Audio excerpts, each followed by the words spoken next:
Mateo, ang henyo. Credit to the author. M441 hanggang 50. Ang mga pangalan po na nandito ay galing sa mga name generator. Kung meron man pagkakatulad sa mga pangalan ng tao o lugar at pangyayari, ito ay tunay na hindi sinasadya. Parang nabibiyak ang ulo ni Larissa. Napahawak siya sa ulo nito at pilit na tiniis ang sakit, ngunit ang kanyang kaakit-akit na katawan ay walang tigil na nanginginig. Namutla sa takot si Sofia dahil sa eksenang ito.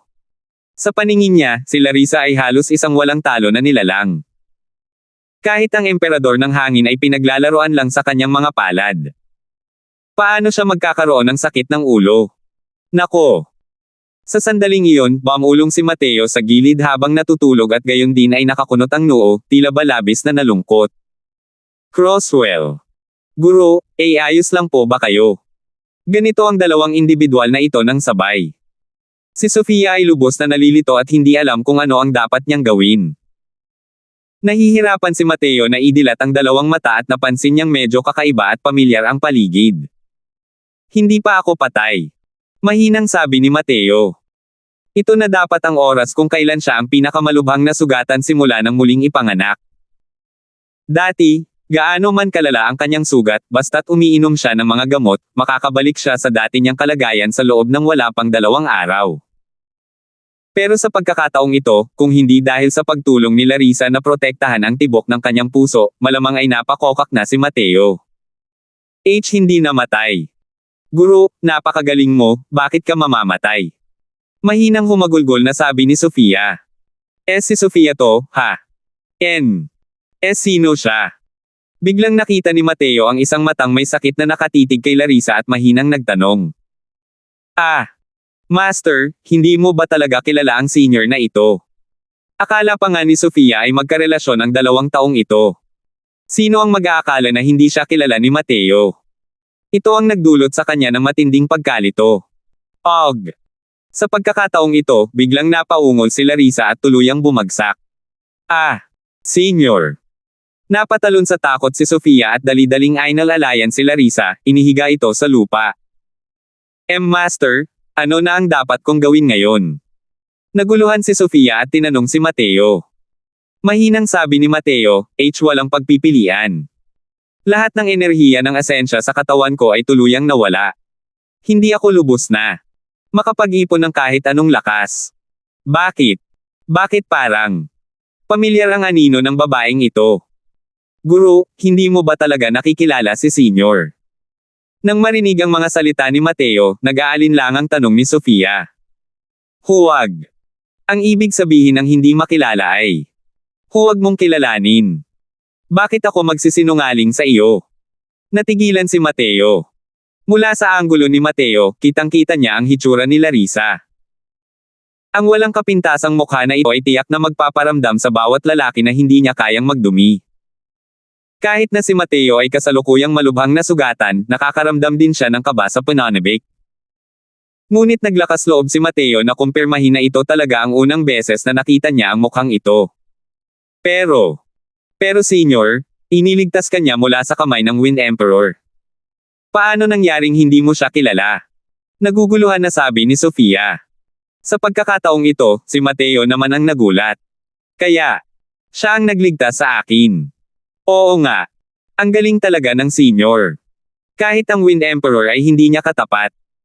Ikinwento ni Sofia ang mga pangyayari matapos mahimatay si Mateo para marinig ni Mateo, na labis na ikinagulat ni Mateo matapos marinig iyon. Sining sa mata. Maaari ba itong? Nakasimangot na sabi ni Mateo. Anong ocular art? Walang ekspresyong tanong ni Sofia. Wala. May naisip lang ako. Pero, tunay na naisip ni Mateo si Larissa. Pero napakalaki rin ang pagkakaiba ng hitsura ng 2 tao. Walang anumang bakas ng enerhiya ng asensya sa katawan ni Mateo ngayon at hindi niya lubos na maintindihan ang kalagayan ni Larissa. Kaya hindi rin niya ito pananggahasang kumpirmahin. Pero base sa description ni Sofia, walang duda na ito ay talagang ocular arts. At sa mga taong kilala ni Mateo, tanging ang Larissa na ito lamang ang nagtataglay ng Moonlight Heavenly Eye Physique.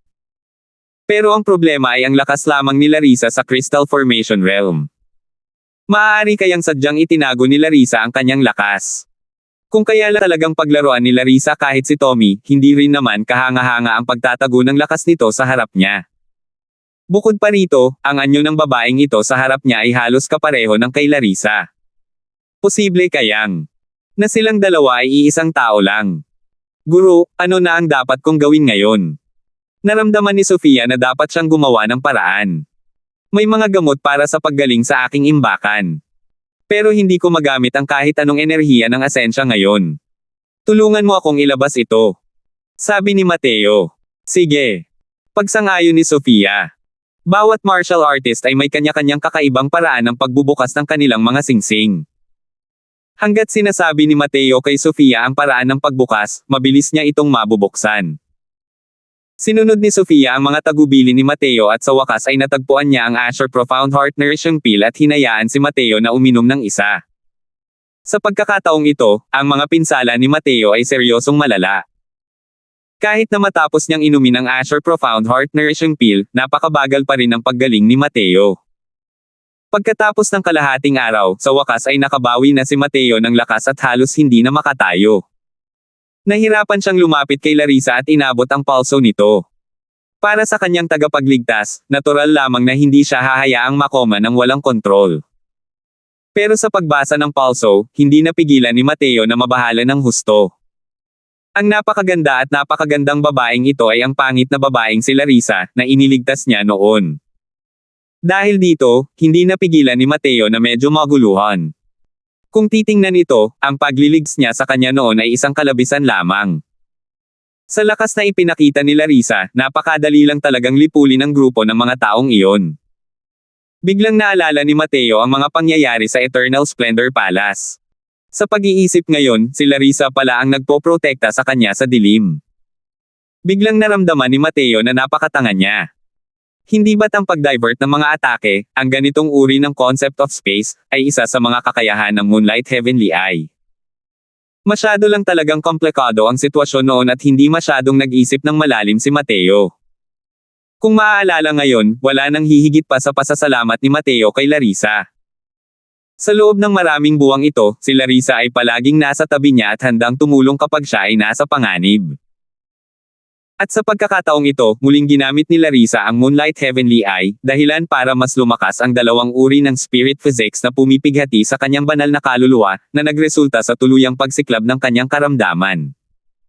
Alam ni Mateo na ito na talaga ang pinakamasakit na panahon para sa banal na kaluluwa ni Larissa.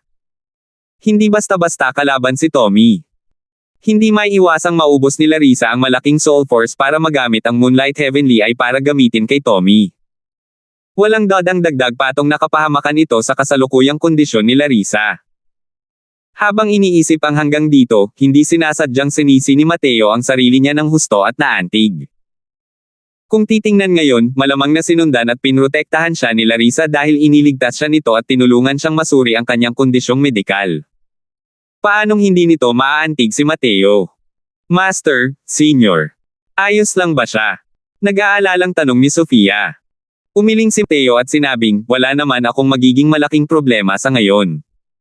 Pero ano? Nagtatakang tanong ni Sofia. Wala. Kilala ko nga siya.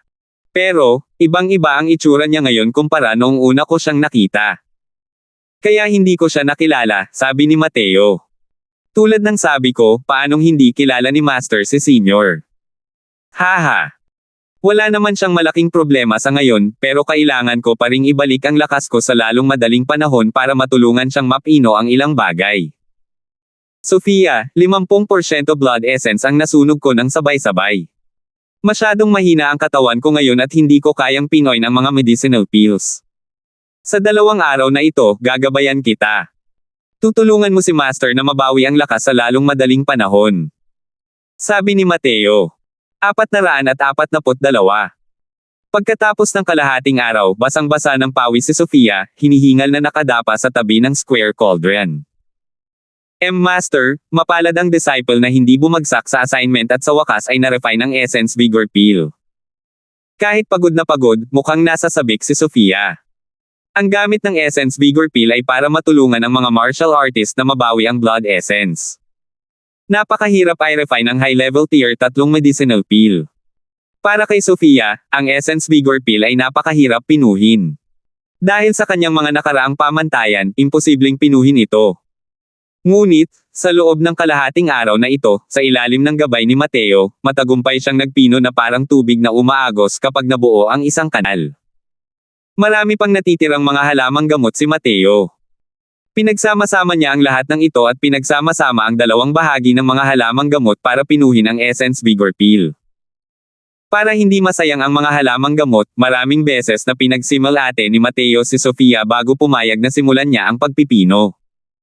Hindi nakakagulat, ang unang bahagi ay pinino niya at ginawang nasayang na latak. Kalaunan, nagkunwari pa siya ng maraming beses.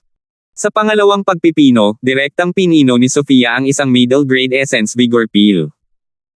Basang-basa pa rin ang pawis si Sofia at mayroon pa ring kakaibang estilo ng pag-akit na nagpapainit sa ulo ni Mateo. Ubo, ubo.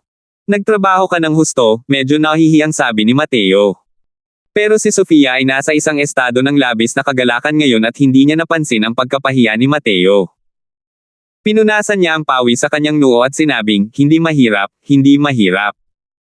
Sa pamamagitan ng kalahating araw na ito ng pagpipino, ang disipulo ay lubos na nakakaramdam ng biglaang pagkaliwanagan ng sabay-sabay. Ang mga bagay na natutunan ng disipulo sa kalahating araw na ito ay higit pa sa mga bagay na natutunan ko sa mga nakaraang taon. Hindi pinupuri ni Sofia si Mateo dahil may pagmamahal ito para sa kanya, kundi dahil mayroon talaga siyang ganitong pakiramdam. Dahil sa abot tanaw ni Mateo, matagal na niyang pinag-isipang mabuti ang mga merito at pagkukulang ni Sofia. Ang paggabay kay Sofia ay natural na lubos na naaayon sa mga pangangailangan nito. Tahimik na hindi namamalayang pumalit si Sofia sa karakter ng disipulo at talagang natuto ng mga kasanayan sa alchemy mula kay Mateo. Ang mga alchemist ay mayroong ganitong katangiang neurotiko. Kapag ibinaon na nila ang kanilang sarili sa mga kasanayan sa alchemy, hindi na nila lubos na makakayang ilabas ang kanilang mga sarili. Bukod dito, ang dinala ni Mateo kay Sofia ay isang bagong-bagong mundo. Ito ay isang mundong hindi niya kailanman naisip noon. Haha! Hindi naman ito kalakihan. Kailangan mong pag-aralang mabuti ang Jade Slip na ibinigay ko sa iyo. Malaking tulong ito sa iyo. Pero sa ngayon, wala tayong oras. Pagkatapos kong maibsan ang mga sintomas ni Miss Larissa, babalik agad tayo sa Tranquil Cloud Sect, sabi ni Mateo. Og! Mga ungol at mahinang ungol ang narinig. Sa wakas ay dahan-daang nagising si Larissa. Senior. Nang makita ni Sofia ang sitwasyon, agad niya itong nilapitan para suportahan. Kahit nagising na siya, inaantok pa rin si Larissa. Paminsan-minsan ay may nararamdamang matinding sakit mula sa utak niya. Ako. Gaano na ako katagal walang malay? Hinawakan ni Larissa ang noo niya gamit ang kamay at medyo masakit na nagtanong. Senior, halos buong araw ka nang hinimatay.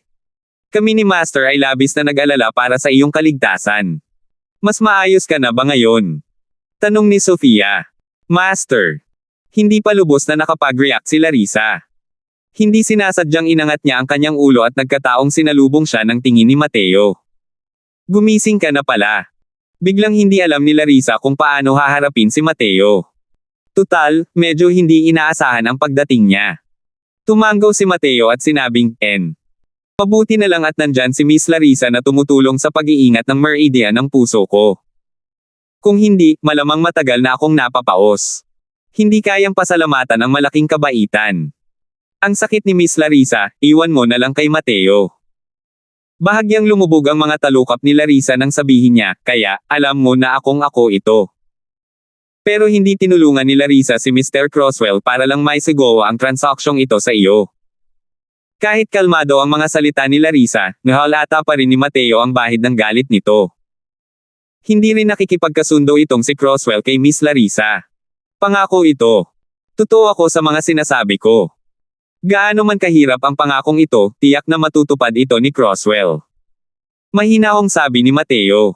Bahagyang nanginig si Larissa. Ramdam niya ang sinseridad at determinasyon ni Mateo. Habang kasama niya sa daan, lubos niyang nauunawaan kung anong klaseng tao si Mateo.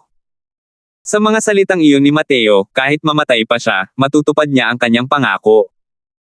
Talagang tapat ang lalaking ito sa kanyang mga salita. Salamat. Hindi tumanggi si Larissa at marahang sinabi ang dalawang salitang ito. Maraming beses na sinamahan at tinulungan ni Miss Yates ang lahat. Ang biyayang ito, inukit ito ni Mateo sa aking puso. Bukod pa rito, kung hindi dahil sa ginawa ni Miss Yates sa pagkakataong ito, tiyak na mamamatay sa kahihiyan itong si Croswell. Gusto ko ring pasalamatan, ako rin ang nagpapasalamat kay Miss. Bukod pa rito, para mailigtas ako, hindi nag-aksaya si Miss sa paggamit ng kapangyarihan ng Moonlight Heavenly Eye, na nagresulta sa paglala ng iyong kalagayan sa kalusugan. Kung hindi gagalingin ng Croswell na ito si Miss, kahit ako mismo ay hindi mapapatawad ang aking sarili. Sabi ni Mateo. Hindi maliit ang pagkagulat na natanggap ni Larissa. Gulat na sabi niya, alam mo ba talaga ang apelyido ko? Ngumiti ng mapang-uyam si Mateo at sinabing, matagal ko nang nahulaan yan. Noong huli kong nakilala si Miss Yates, isa ka lang palang martial artist sa Crystal Formation Realm. Akala pa nga nitong si Croswell na ang lower realms ay nagsilang na naman ng ganito kalaking spirit physique. Ngayon, kung iisipin mo, isang natural na ipinanganak na Moonlight Heavenly Eye physique, bukod sa Yates family ng Bright Moon City, sino pa ba ang magkakaroon ng ganitong likas na spirit physique? Nang sabihin ito ni Mateo, mas lalong nagulat si Larissa. Alam mo pa nga pala ang tungkol sa Bright Moon City. Ikaw. Sino ka ba talaga? Walang magawang sabi ni Mateo, may sarili akong mga problema kay Croswell na ito. Hindi ko gustong ibunyag ang puntong ito. Hindi ka pani-paniwalang namangha si Larissa at sandaling nakalimutan ang sakit ng ulo niya. Paano nalaman ng maliit na martial artist ng isang lower realms ang tungkol sa Bright Moon City ng Divine Realm? Kilala ang Yates family ng Bright Moon City sa buong Divine Realm dahil sa kanilang ocular arts. At ang taong nagtataglay ng Moonlight Heavenly Eye physique, ang paggamit ng ocular arts ay magiging mas malakas pa ng ilang beses kaysa sa mga ordinaryong tao. At kahit para sa pamilyang Yates, ang mga nagtataglay ng Moonlight Heavenly Eye ay napakakaunti rin. Hindi lahat ng ito ay mga sekreto sa Divine Realm. Ngunit si Mateo ay isa lamang martial artist sa lower realm na may ordinaryong karanasan. Paano niya nalaman ang impormasyong ito? Punong-puno ng pagdududa at hinala si Larissa, pero alam din niya ang ugali ni Mateo. Dahil sinabi nitong mahirap ibunyag, malinaw na may mga bagay siyang mahirap sabihin. Natural lang na hindi rin siya mapilit. Sige. Dahil alam na ni Mr. Croswell ang tungkol sa Bright Moon City, magpapakilala na akong muli. Ako si Megan Yates. Isa akong miyembro ng Yates family ng Bright Moon City, huminga ng malalim si Megan at sinabi. Megan. Gaya nga ng ipinahihiwatig ng pangalan. Magandang pangalan yan. Naalala ni Mateo ang pangalang ito. Sa sandaling ito, bumalik ang isip ni Mateo sa nag-iisang pagkakataon na pumunta siya sa Bright Moon City sa kanyang nakaraang buhay. Nang panahong iyon, sinagot niya ang imbitasyon ng Bright Moon City at nagtungo upang pinuhin ang isang tier sham na medicinal pill para sa Bright Moon City Lord. Sa biyaheng ito, nagkataong nakakita siya ng isang babaeng kahalintulad ni Rouge at Jade sa Bright Moon City. At ang pangalan ng babaeng iyon ay tila tinatawag na Megan.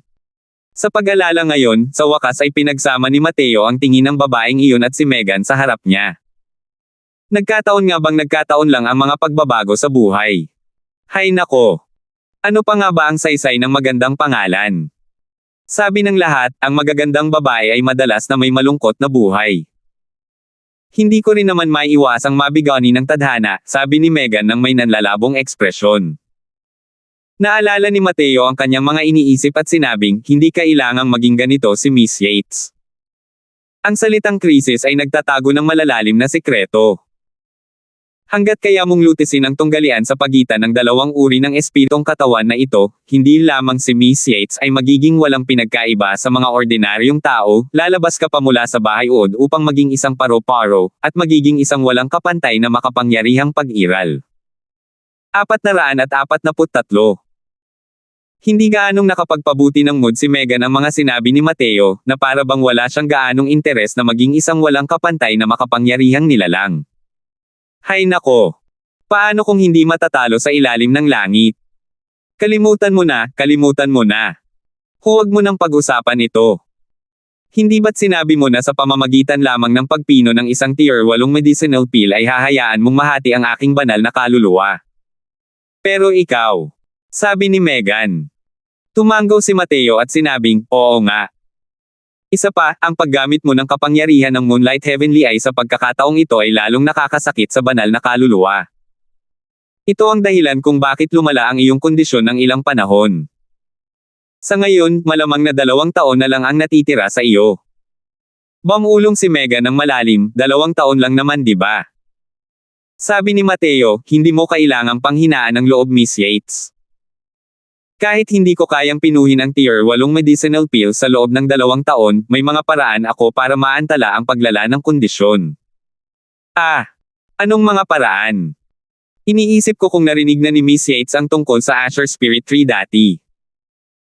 Tumanggaw si Megan at sinasabing may isang uri ng puno na may kaluluwa na kayang sumipsip ng tunay na katangian ng langit at lupa. Kaya pa nitong magbigay ng katalinuhan at magsaka tulad ng mga tao. Tama. Ang puno ng Asher Spirit Tree ay kayang maglabas ng isang uri ng likido na tinatawag na Asher Spirit Heart Fusing Fluid. Ang ganitong uri ng likido ay kayang magbigay ng sustansya at magayos ng banal na kaluluwa. Bagamat hindi nito lubusang maaalis ang iyong sakit, maaari nitong maantala ang oras ng pagsiklab ng iyong banal na kaluluwa, at mabawasan ang iyong sakit. Sa loob ng 2 taon, mag-iisip ako ng mga paraan para mahanap ang Asher Spirit Tree. Kung mapapakilos ni Miss Yates ang puwersa ng pamilya Yates para hanapin ang punong ito, iyon ang pinakamabuti, sabi ni Mateo. Palakasin ang lakas ng pamilya Yates, di ba? Tila ayaw ni Megan. Hindi alam ni Mateo ang nangyari kay Megan at sa pamilya Yates. Malamang, may ilang problemang nagaganap, kaya nagpayo siya, hindi mahalaga. May 2 taon pa. Tiyak na hahanapin ko ang Asher Spirit Tree para sa iyo. Tumanggaw si Megan at sinabing, kung gayon, maraming salamat po, Ginoong Croswell. Sabi ni Mateo, Miss Yates, hintayin mo muna ako ng kalahating araw. Nagkataon lang na mayroon pa akong mga halamang gamot na makakatulong sa iyo na gumawa ng sopas na panggamot. Kahit na hindi ito gaanong epektibo laban sa iyong kondisyon, maaari nitong maibsan ang sakit ng pagkapunit ng iyong banal na kaluluwa. Nilunok ni Mateo ang Essence Vigor Pill na pininom ni Sofia at gumugol ng ilang oras sa pagpino ng lakas ng gamot. Sa wakas ay medyo bumuti na ang kanyang mga pinsala, at maaari na rin siyang gumamit ng kaunting enerhiya ng asensya. Pumunta si Mateo sa harap ng Square Cauldron at naglagay ng kaunting essence energy sa loob. Bahagyang lumitaw ang liwanag ng Square Cauldron. Sumunod, kumuha si Mateo ng ilang halamang gamot mula sa kanyang imbakan at itinapon ang mga ito sa Square Cauldron ayon sa isang takdang proporsyon. Di nagtagal, ang mga halamang gamot na iyon ay naging isang lawa ng tubig na may katas. Gumamit si Mateo ng mga kubyertos para sandok ng tubig at iniabot ito kay Megan. Ito. Nag-aalangan na sabi ni Megan. Hindi bago sa alkemiya ang mga martial artist. Ngunit ang ganitong uri ng halo-halong sopas na panggamot ay hindi madalas makita. Nakangiting sabi ni Mateo, ito ang 5-flower heart common soup. Pinino ito gamit ang 5 uri ng tier 4 na medicinal herb na mga talulot ng bulaklak. Mayroon itong epekto sa pagpapakalma ng nerbiyos. Bagamat hindi ito isang himala, maaari nitong maibsan ang sintomas ng sakit ng ulo mo. Subukan mo. Hindi nagduda si Megan sa mga sinabi ni Mateo at direktang inihilig ang kanyang ulo at ininom ito. Di nagtagal, naramdaman ni Megan na parang may malamig na simoy ng hangin na dumaan sa kanyang banal na kaluluwa. Komportable hanggang sa sukdulan. Ang kanyang medyo nababagabag na emosyon noong una ay kumalma rin sa oras na ito. Tumingin si Megan kay Mateo at gulat na napasigaw, ilang tangkay ng tier 4 na medicinal herbs lang ang nakakagawa ng ganitong kahangahangang medicinal soup. Hindi ko akalain na ang tier 4 na medicinal herbs pala ay may epekto pala sa akin. Talagang hindi ko mawari. Sa kaharian ni Megan, ang tier 4 na medicinal pills ay sadyang walang gaanong epekto. Pero gumamit si Mateo ng 5 uri ng talulot ng bulaklak na tier 4 na medicinal herb at kaya niyang gumawa ng sopas na epektibo para sa kanya. Paano siya hindi mabibighani? May epekto lang ito sa pagpapakalma ng isip. Wala itong epekto sa iyong karamdaman, walang magawang sabi ni Mateo. Masyadong mababa ang kanyang kasalukuyang kaharian. Sa pinakamabuting kalagayan, quasi tier 4 na medicinal pills lang ang kaya niyang pinuhin. Wala itong epekto kay Megan. Napakaganda na nito. Bumantong hininga si Megan sa paghanga. Opo, guru. Napakahimala nito. Paano ninyo nagawa iyon? Kailangan ninyo akong turuan mamaya. Napasinghap din si Sofia sa paghanga. Matagal siyang natulala sa panonood sa tabi. Sa maikling panahong ito, mas bumuti na ang kutis ni Megan kumpara dati. Kailangang malaman ng isa na si Megan ay isang karakter na mas makapangyarihan pa kaysa sa emperador ng hangin. Ang ilang tier 4 na medicinal herb na pinagsama-sama ay talagang may epekto sa kanya. Gusto mong matuto, kaya tuturuan na lang kita mamaya. Pero mas makabubuti kung hindi mo aabutin ang mga bagay na hindi mo kayang abutin. Paisa-isa. Dito kailangan mong gamitin ang landas ng Pormasayon. Sa kasalukuyan mong mga pamantayan, hindi mo ito kayang ihanda, sabi ni Mateo. Sige.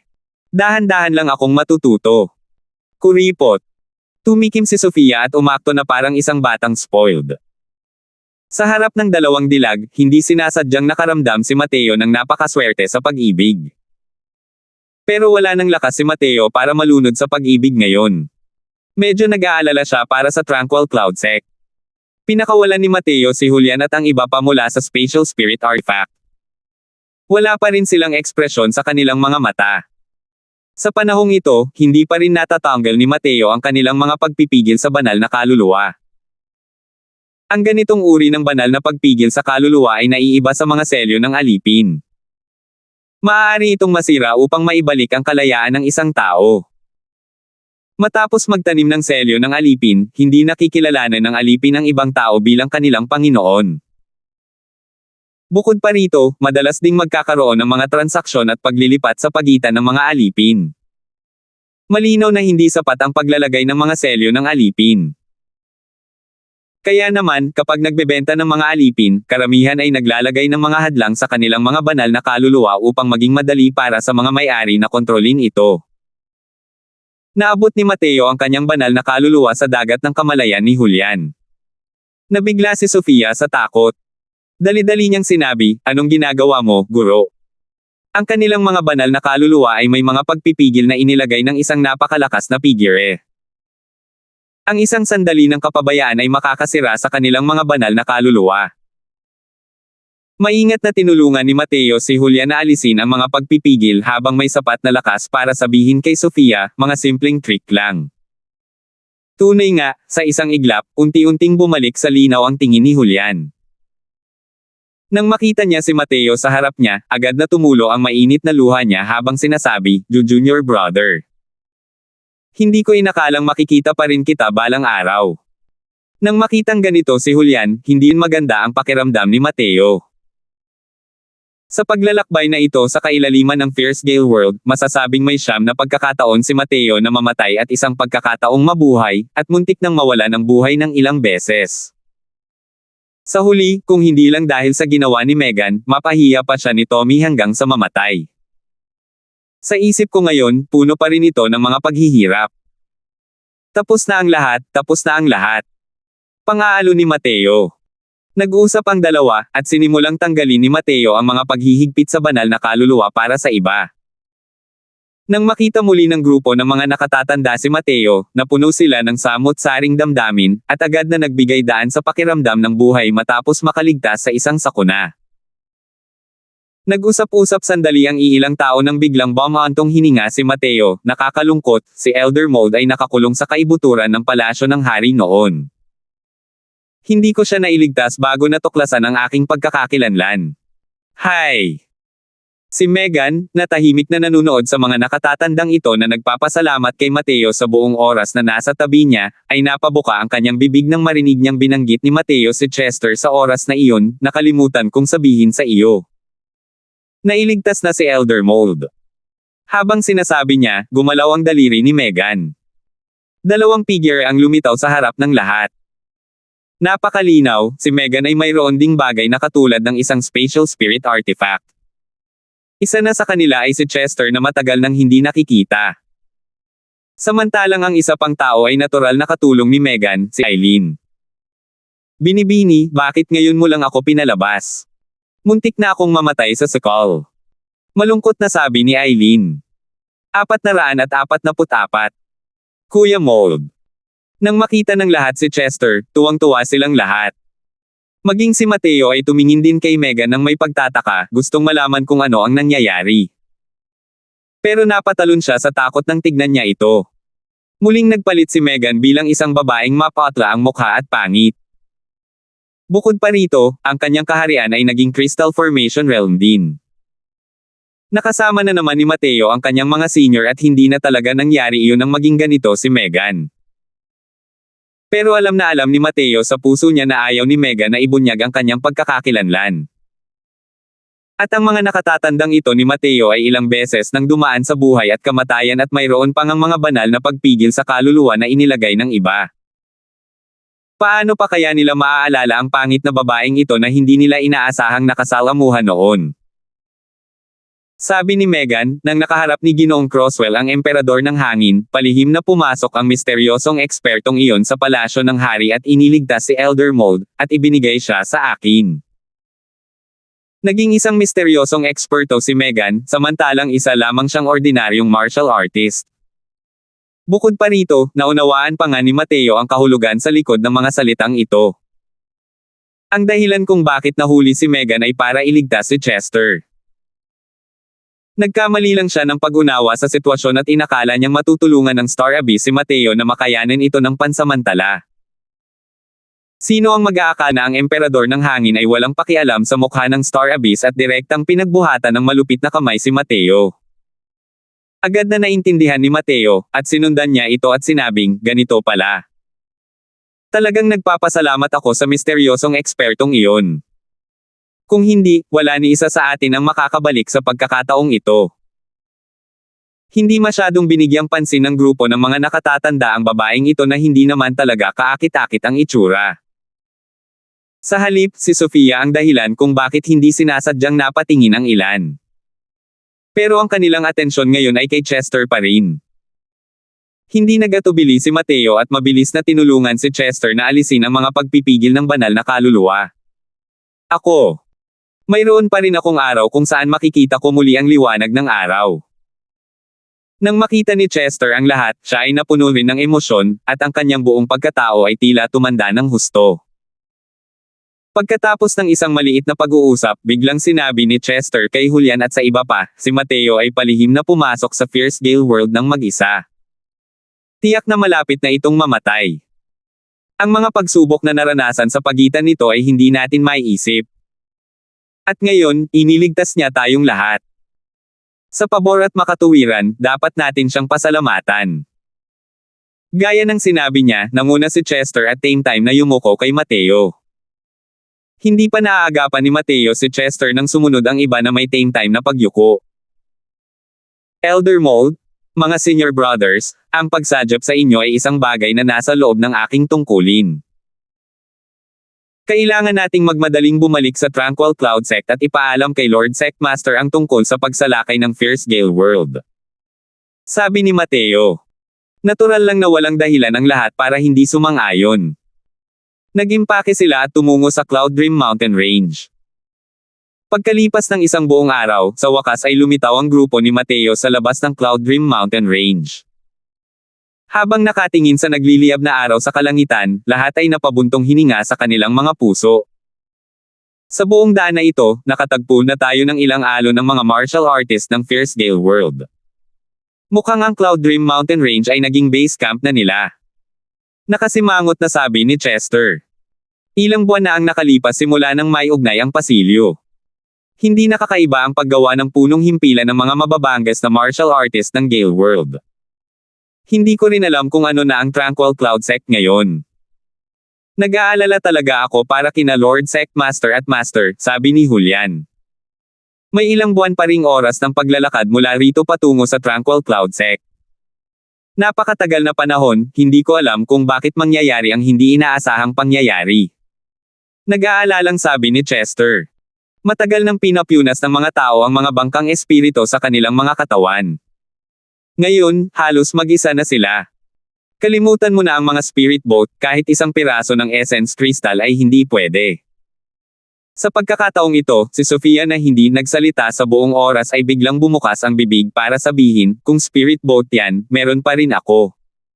Pero, isa lang itong mababang uri ng spirit boat. Tuwang-tuwa ang lahat ng marinig ito. Napakagaling naman yan.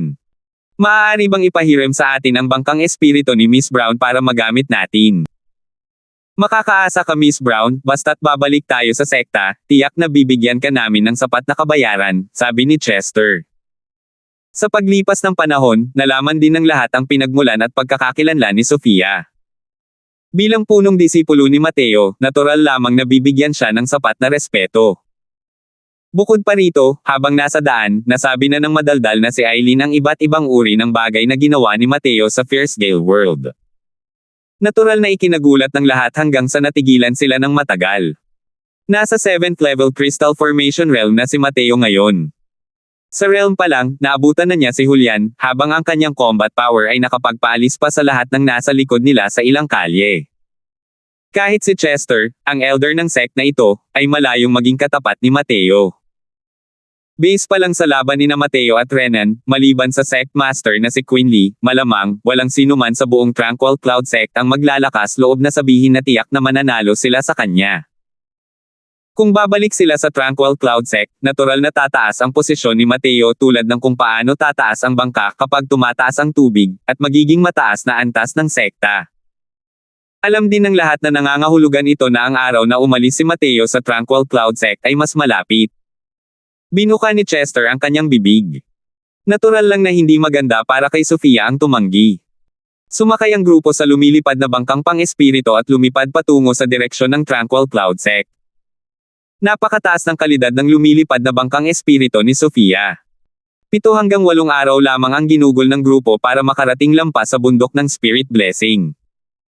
Sa loob ng ilang araw na paggaling at tulong mula sa mga gamot, ang mga pinsala ni Mateo ay gumaling na ng 70% hanggang 80%. Ang natitirang 20% hanggang 30% na ito ay pangunahing pambawi sa kakulangan sa blood essence. Nakakapangilabot ito para sa ibang mga martial artist. Pero may kakayahan si Mateo na makabawi sa mga blood essence na ito. Wala na nga lang siyang mga kinakailangang halamang gamot, kaya pansamantala siyang hindi lumipat para pinuhin ang mga gamot. Pagbaba sa bangka ng mga espiritu, nakarating ang lahat sa labas ng mga tarangkahan ng sekta ngunit natuklasan nilang walang nagbabantay sa labas ng mga tarangkahan. Kumunat ang noo ni Mateo at agad siyang nakaramdam ng masamang kutob. Mukhang hindi tama. Bakit walang mga disipulo na nagbabantay sa mga pintuan ng sekta? Hindi maaari. Hindi maaaring may nangyari, hindi ba? Kumalabog ang puso ni Chester. Sira na ang malaking hanay ng sekta na nagpoprotekta sa sekta. Mukhang aksidente talaga ang nangyari sa sekta. Tara, dal-iyan natin para tingnan, malungkot na sabi ni Mateo. Nang makita ang ganitong sitwasyon, ang saya ng lahat mula sa pagkaligtas sa sakuna ay agad na naglaho at nauwi sa wala. Nagmamadaling umakyat ang grupo papunta sa tuktok ng bundok. Habang paakyat sa kalagitnaan ng bundok, biglang huminto ang mga yabag ng lahat at natigilan sila sa nakita nila. Sa loob ay tanaw na tanaw ang mga bangkay na nakasuot ng mga kasuotan ng mga disipulo ng Tranquil Cloud sect. Ang sariwang dugo ay naipon na upang bumuo ng maliliit na ilog, tahimik na dumadaloy pababa ng bundok na mukhang lubhang nakapangangilabot. Ang mga disipulong ito ay pawang mga disipulo ng panlabas na sekta ng sekta. Hindi sila kalakasan, ngunit ang malawakang pagpatay na tulad nito ay nagdulot ng matinding galit ni Mateo at ng kanilang mga kasama. Sino? Sino ang may gawa nito? Gusto ba nitong lipulin ang aking Tranquil Cloud sect hanggang sa huli? Nanginginig ang buong katawan ni Julian.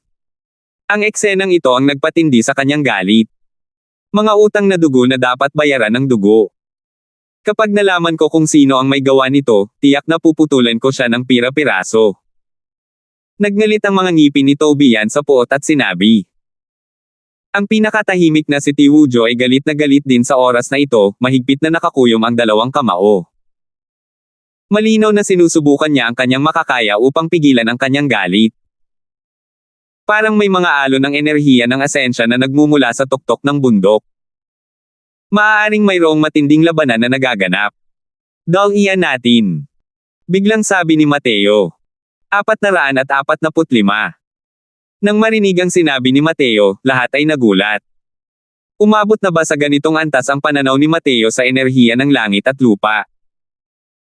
Kahit si Chester ay hindi rin makaramdam ng mga alon ng enerhiya ng asensya na nagmumula sa tuktok ng bundok. Pero wala na silang oras para mamangha pa. Dahil bumalik sila sa tamang pagkakataon, natural lang na kailangan nilang sumali sa labanan at protektahan ang sekta. Humayo ka.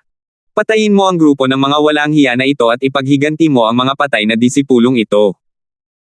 Itinaas ni Chester ang kanyang mahabang espada at umungal. Paano mabuburay ng kusa ang libu-libong taon ng pamana ng aking Tranquil Cloud Sect? Ang mga lumalabag sa aking sekta ay pumapatay ng walang kapatawaran. Sigaw ni Toby yan. Hindi nagsalita si Mateo at tahimik na sumunod lamang sa grupo ng mga nakatatanda paakyat ng bundok. Miss Yates, ang bagay na ito, hayaan na natin si Croswell at ang mga senior ko na ayusin ang mga bagay na ito. Sa hinaharap maliban na lang kung wala ng ibang alternatibo, hindi dapat gumamit ng Soul Force si Miss. Kung magpapatuloy ito, kahit ang mga immortal ay mahihirapan ding iligtas, sabi ni Mateo. Alam ni Larissa. Maraming salamat sa pag-aalala ni Ginoong Croswell, sagot ni Megan. Sa mas mataas na bahagi ng bundok, parami ng parami ang mga bangkay. Ngunit kasama ng mga ito ay mayroon ding mga bangkay ng mga kalaban na nakahalo sa loob. Nang masusing tingnan, mas lalong nagulat ang lahat.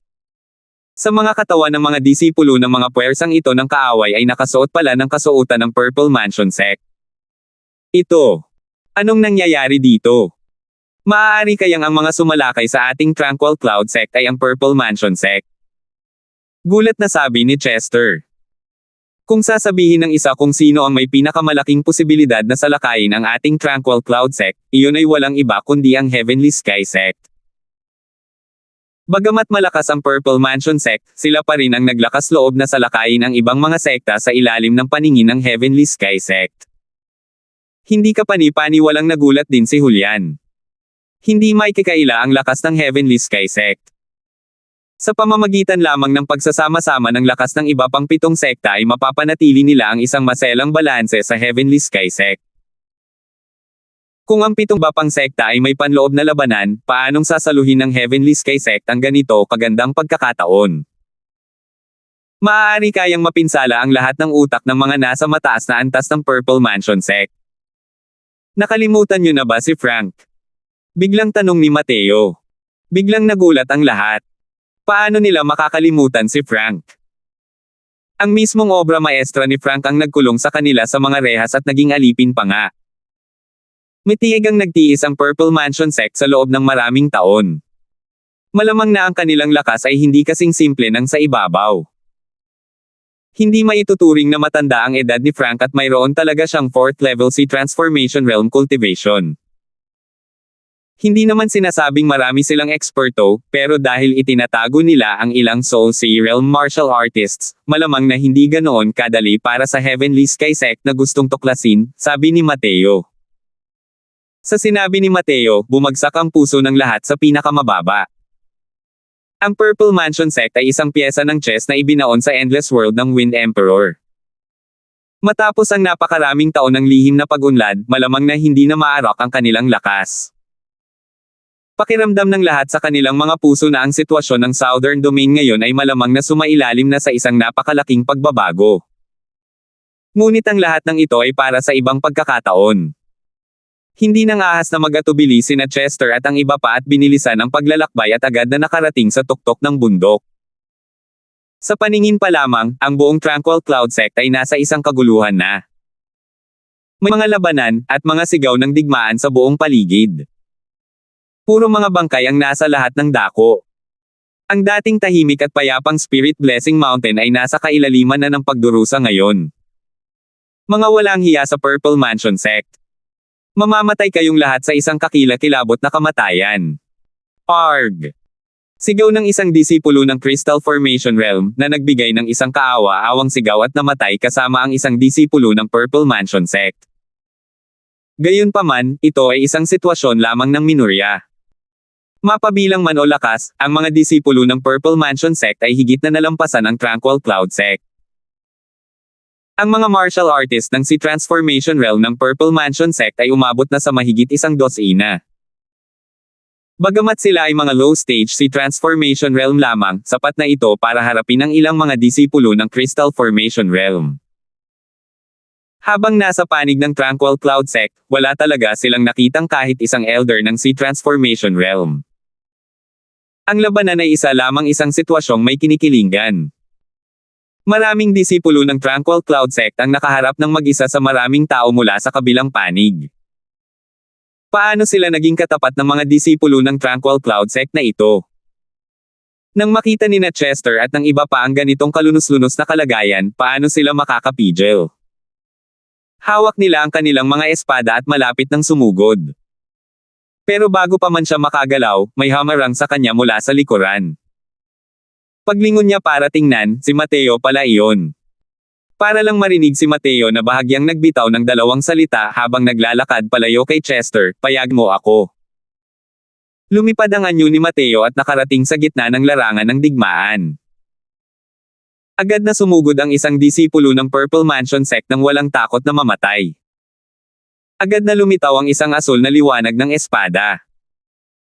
Hindi pa man lang nakakapag-react ang disipulo ng Purple Mansion Sect at ang kanyang ulo at katawan ay magkahiwalay. Mukhang lubos nang ikinagalit ni Mr. Crosswell ang pag-atake ng Purple Mansion Sect na ito. Mahinahong sabi ni Megan. Tunay ngang grupo ng mga taong hindi alam ang buhay mula sa kamatayan. Malamang hindi nila alam kung gaano kaitikot si Mr. Crosswell kapag nagalit na siya. Malamig din ang ngiti ni Eileen. Labis ang paghamak ni Eileen sa kanyang puso tungo sa mga ginagawa ng sekta na pumupuksa sa kanila. Ito. Ano ang gagawin ni Junior Apprentice Brother Crosswell? Nagtatakang tanong ni Toby yan.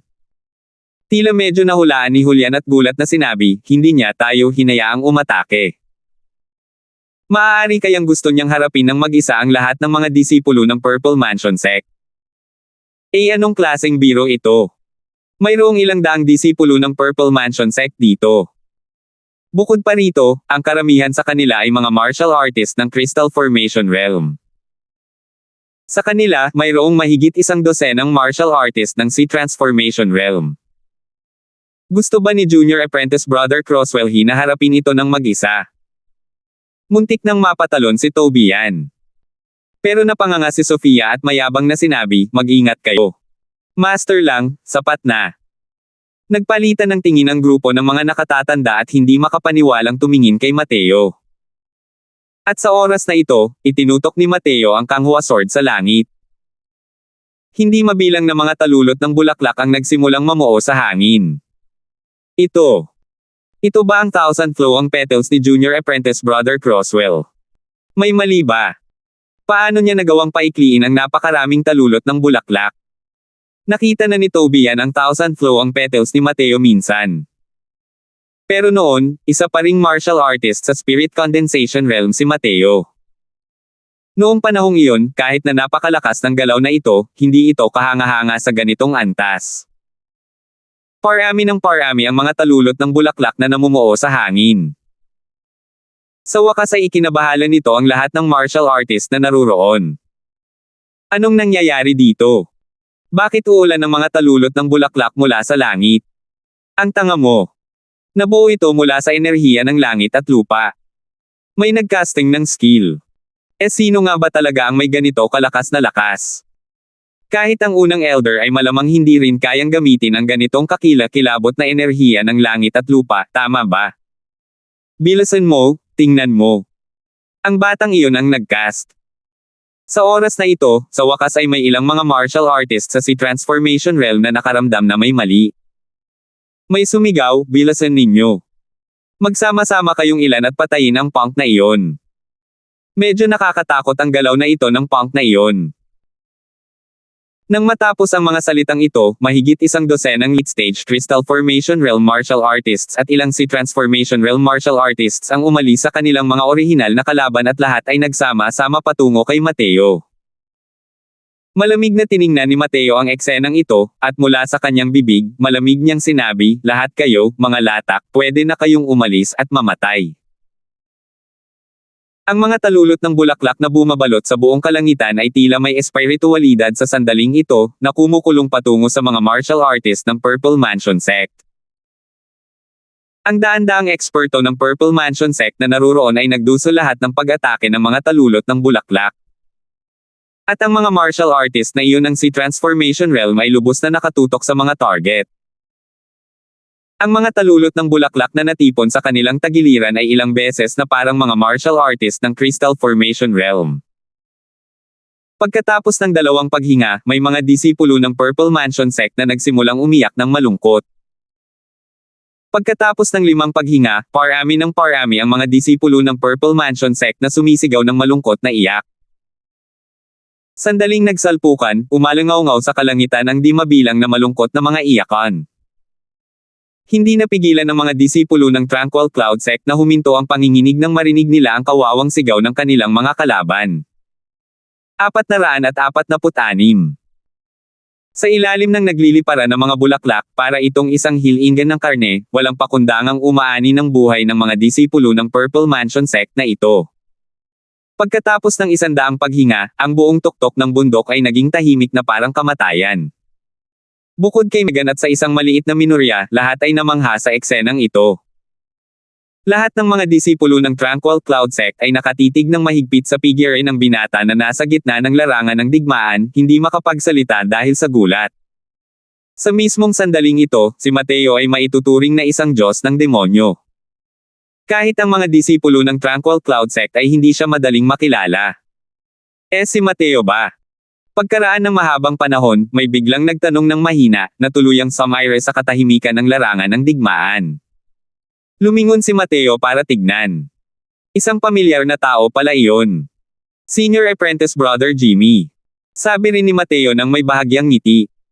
Nanginig ang buong katawan ni Jimmy nang marinig ang mga sinabi ni Mateo. Mateo. Ikaw talaga yan. Kaya ayos ka lang. Ang galing mo talaga. Habang nagsasalita siya, bahagyang namuo ang mainit na luha ni Jimmy. Si Jimmy ang taong namuno kay Mateo sa sekta. Bagamat hindi nagkaroon ng malalim na pagkakaibigan ang dalawang tao pagkatapos, lumipas ang panahon at nagbago ang mga pangyayari. Tila napalitan ng emosyon ang lahat. Bukod pa rito, si Jimmy ay nagkaroon ng malawak na kaalaman pagkatapos ng laban kay Mateo.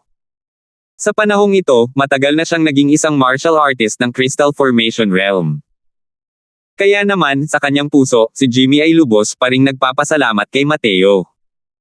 Sa pagkakataong ito, si Mateo at ang iba pa ay pumasok sa kaibuturan ng Mastiko, at wala ni isa ang talagang bumalik. Wala nang pag-asa ang lahat na mabuhay. Ngayon, nang magkita sila, maiisip ang pagkabalisa sa puso ni Jimmy. Nakangiting sabi ni Mateo, hindi lang ako. Tingnan mo. Habang sinasabi niya, itinuro ni Mateo si Julian at ang iba pa. Lumapit din sina Julian at ang iba pa sa oras na ito at nagtipon kasama ang lahat. Nang makita ni Jimmy sina Chester, Julian, at ang iba pa, hindi na napigilan ng mga luha ang muling pag-agos. Elder Mold, Senior Apprentice Brother Mo. Lahat. Bumalik na ang lahat. Di talagang mahusay. Akala pa nga namin. Nabulunan si Jimmy at hindi na niya natapos ang sasabihin. Nang makitang balisa si Jimmy, si Julian at ang iba pa ay nakaramdam din ng matinding emosyon. Nabulunan sila at sinabing, ang paglalakbay sa mahiwagang kaharian sa pagkakataong ito ay halos tiyak na kamatayan. Lahat ng ito ay salamat kay Junior Apprentice Brother Crosswell kaya tayo nakabalik ng ligtas. Nagulat si Jimmy, at hindi sinasadyang tumingin muli kay Mateo, ang mukha ay bakas ng hindi makapaniwala. Junior Apprentice Brother Crosswell, ikaw. Nasa 7th level Crystal Formation Realm ka na talaga. Ang matinding galaw ni Mateo na pambubugbog ay nagdulot ng matinding epekto sa isipan ng lahat, at sandaling nakalimutan nila ang kanyang kaharian. Sa pagkakataong ito, biglang napansin ni Jimmy na ilang buwan na siyang hindi nagkikita, at si Mateo ay nasa ikapitong antas na Crystal Formation Realm na. Mas mataas ang kanyang buong Major Realm kaysa noong bago siya umalis. Ang bilis ng pag-unlad na iyon ay talagang nakakapangilabot. Bukod pa rito, ang hakbang na iyon kanina. Talaga bang pinakawalan iyon ng isang martial artist sa 7th level Crystal Formation Realm? Ang mga mata ni Jimmy ay puno ng pagdududa at nakaramdam ng matinding kuryosidad para sa paglalakbay ni Julian at ng iba pa patungo sa mahiwagang kaharian. Naunawaan ni Mateo ang kawalan ng katiyakan ni Jimmy at nakangiting sinabi, mahirap sabihin ang bagay na ito sa isang pangungusap. Ikukwento ko ulit ng detalyado mamaya kasama ang mga senior. Hindi rin maliit ang pag-unlad ni Senior Apprentice Brother Zhang nitong mga nakaraang buwan. Nagbigay ng kakaibang ekspresyon si Jimmy at sinabing hindi niya mapigil ang matawa, huwag mo akong kutsain, Junior Apprentice Brother Crosswell. Kung ikukumpara sa iyo, ano pa nga ba ang maituturing ng akin? Tumawa ng mahina si Mateo, pero saka siya nagtanong, Senior Apprentice Brother Zhang, ano ba ang nangyari sa Tranquil Cloud Sect? Nasaan sina Sect Master, Hallhead Brown, at ang iba pa? At saka, bakit wala kahit isang elder ng si Transformation Realm sa sekta? Nagbago ang ekspresyon ni Jimmy, at may poot niyang sinabi, ang kalangitan ng Southern Domain ay ganap na nagbago. Masyadong malalim ang itinatago ng Purple Mansion Sect na ito. Maikling ikinwento ni Jimmy sa lahat ang mga pangyayaring naganap sa Southern Domain nitong mga nakaraang buwan. Lumalabas na pagkatapos umalis ni Mateo at ng iba pa, sina Quinley, Jack, at Lingpot Ian ay agad na pumasok sa isang lihim na lugar upang mag-cultivate, at nagplanong makalusot sa Soul Sea Realm ng sabay-sabay. Hindi nabigo si Quinley. Pagkalipas ng isang buwan, sa tulong ni Sky Maple, sa wakas ay nakapasok na siya sa Soul Sea Realm, at naging pangalawang martial artist ng Soul Sea Realm ng Tranquil Cloud Sect. Bukod pa rito, si Quinley ay isang martial artist. Ang kanyang kapangyarihan sa pakikipaglaban ay mas malakas kumpara sa kay Sky Maple.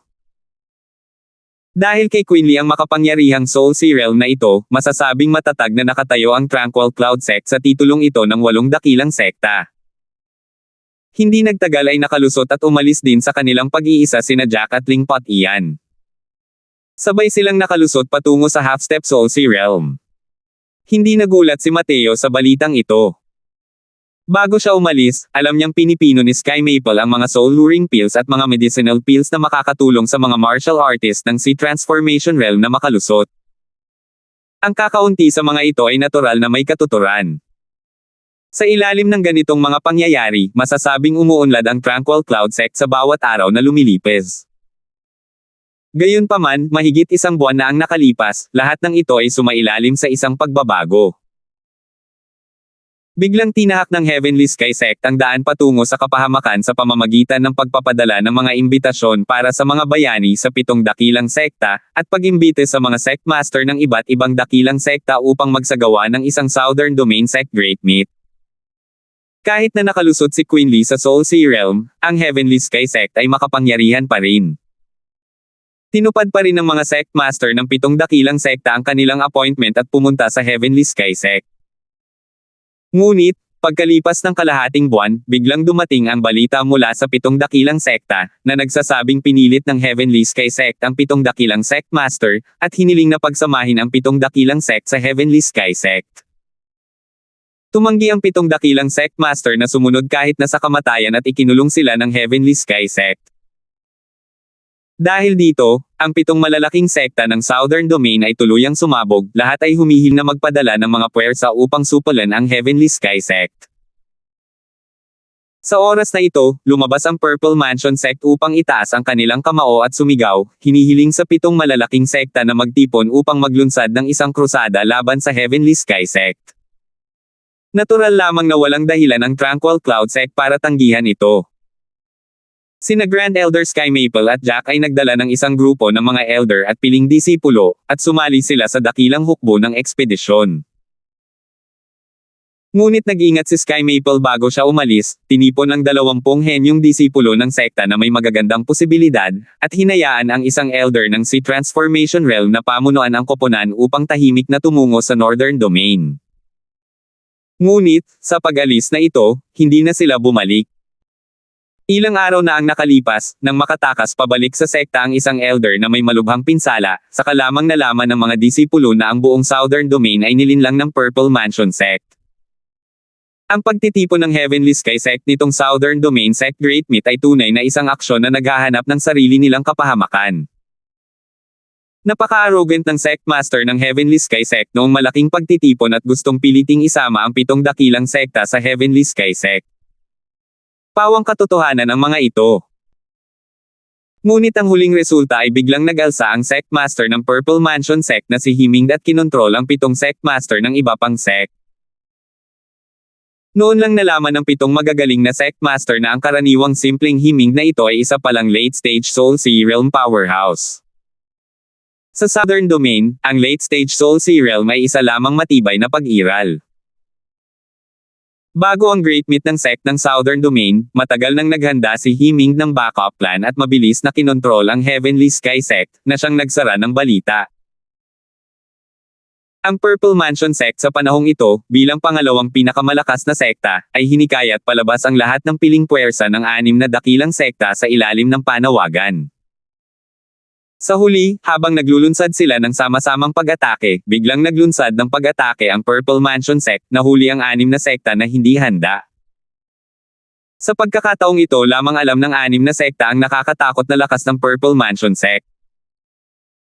Sa labanang ito, mahigit 12 ng mga powerhouse ng Soul Sea Realm ang sabay-sabay na lumitaw sa Purple Mansion Sect. Kahit na magtulungan ang 6 na malalaking sekta, paano sila magiging kalaban ng Purple Mansion Sect?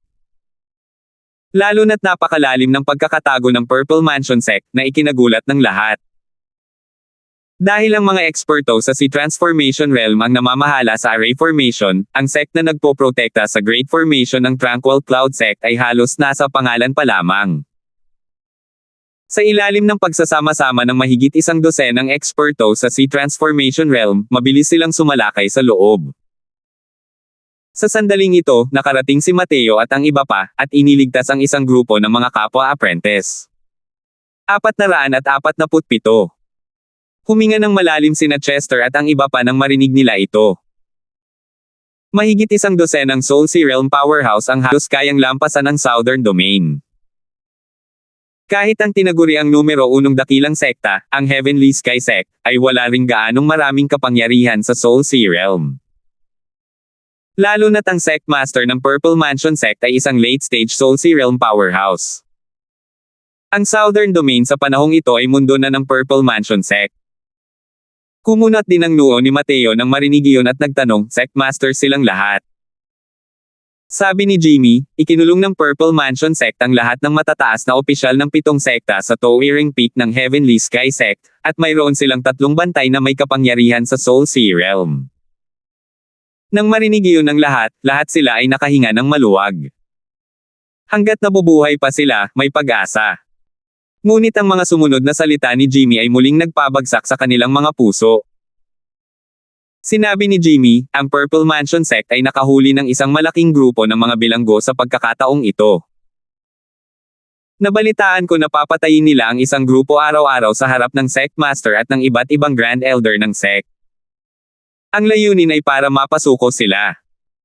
Nabalitaan ko na marami na sa mga nasa mataas na posisyon ng 6 na sektang sumuko. Hindi ko alam kung gaano katagal nilang matiis ang Grand Elder at Sect Master. Napakasama talaga ng grupo ng mga taong ito, Purple Mansion Sect. Para magawa nila ang ganitong klaseng di makataong bagay. Daranasin nila ang puot ng langit. Nang marinig ni Chester at ng iba pa ang mga salitang ito, nagngalit silang lahat sa puot. Biglang bumantong hininga si Mateo at sinabing, mukhang matagal nang pinagplanuhan ng Purple Mansion Sect ang planong ito. Hanggang ngayon, hindi pa rin alam ng mga tao ng Southern Domain ang nangyari. Nagbago ang mga mukha ng lahat. Ngayon lang nila napagtanto ang tindi ng problema. Alam ni Chester at ng iba pang pumasok sa malalim na bahagi ng Fierce Gale World na ang Purple Mansion Sect ang nangunguna. Ginagamit pa rin ng Purple Mansion Sect ang pagkakakilanlan bilang isa sa 8 dakilang sekta ngayon upang pag-isahin ang Southern Domain. Mas mababa ang magiging oposisyon. Ngunit nang sumalakay ang Fierce Gale World at sumuko na ang lahat ng matataas na opisyal ng 8 dakilang sekta, hindi na nakapaghanda ng mabisang panlaban ang Southern Domain.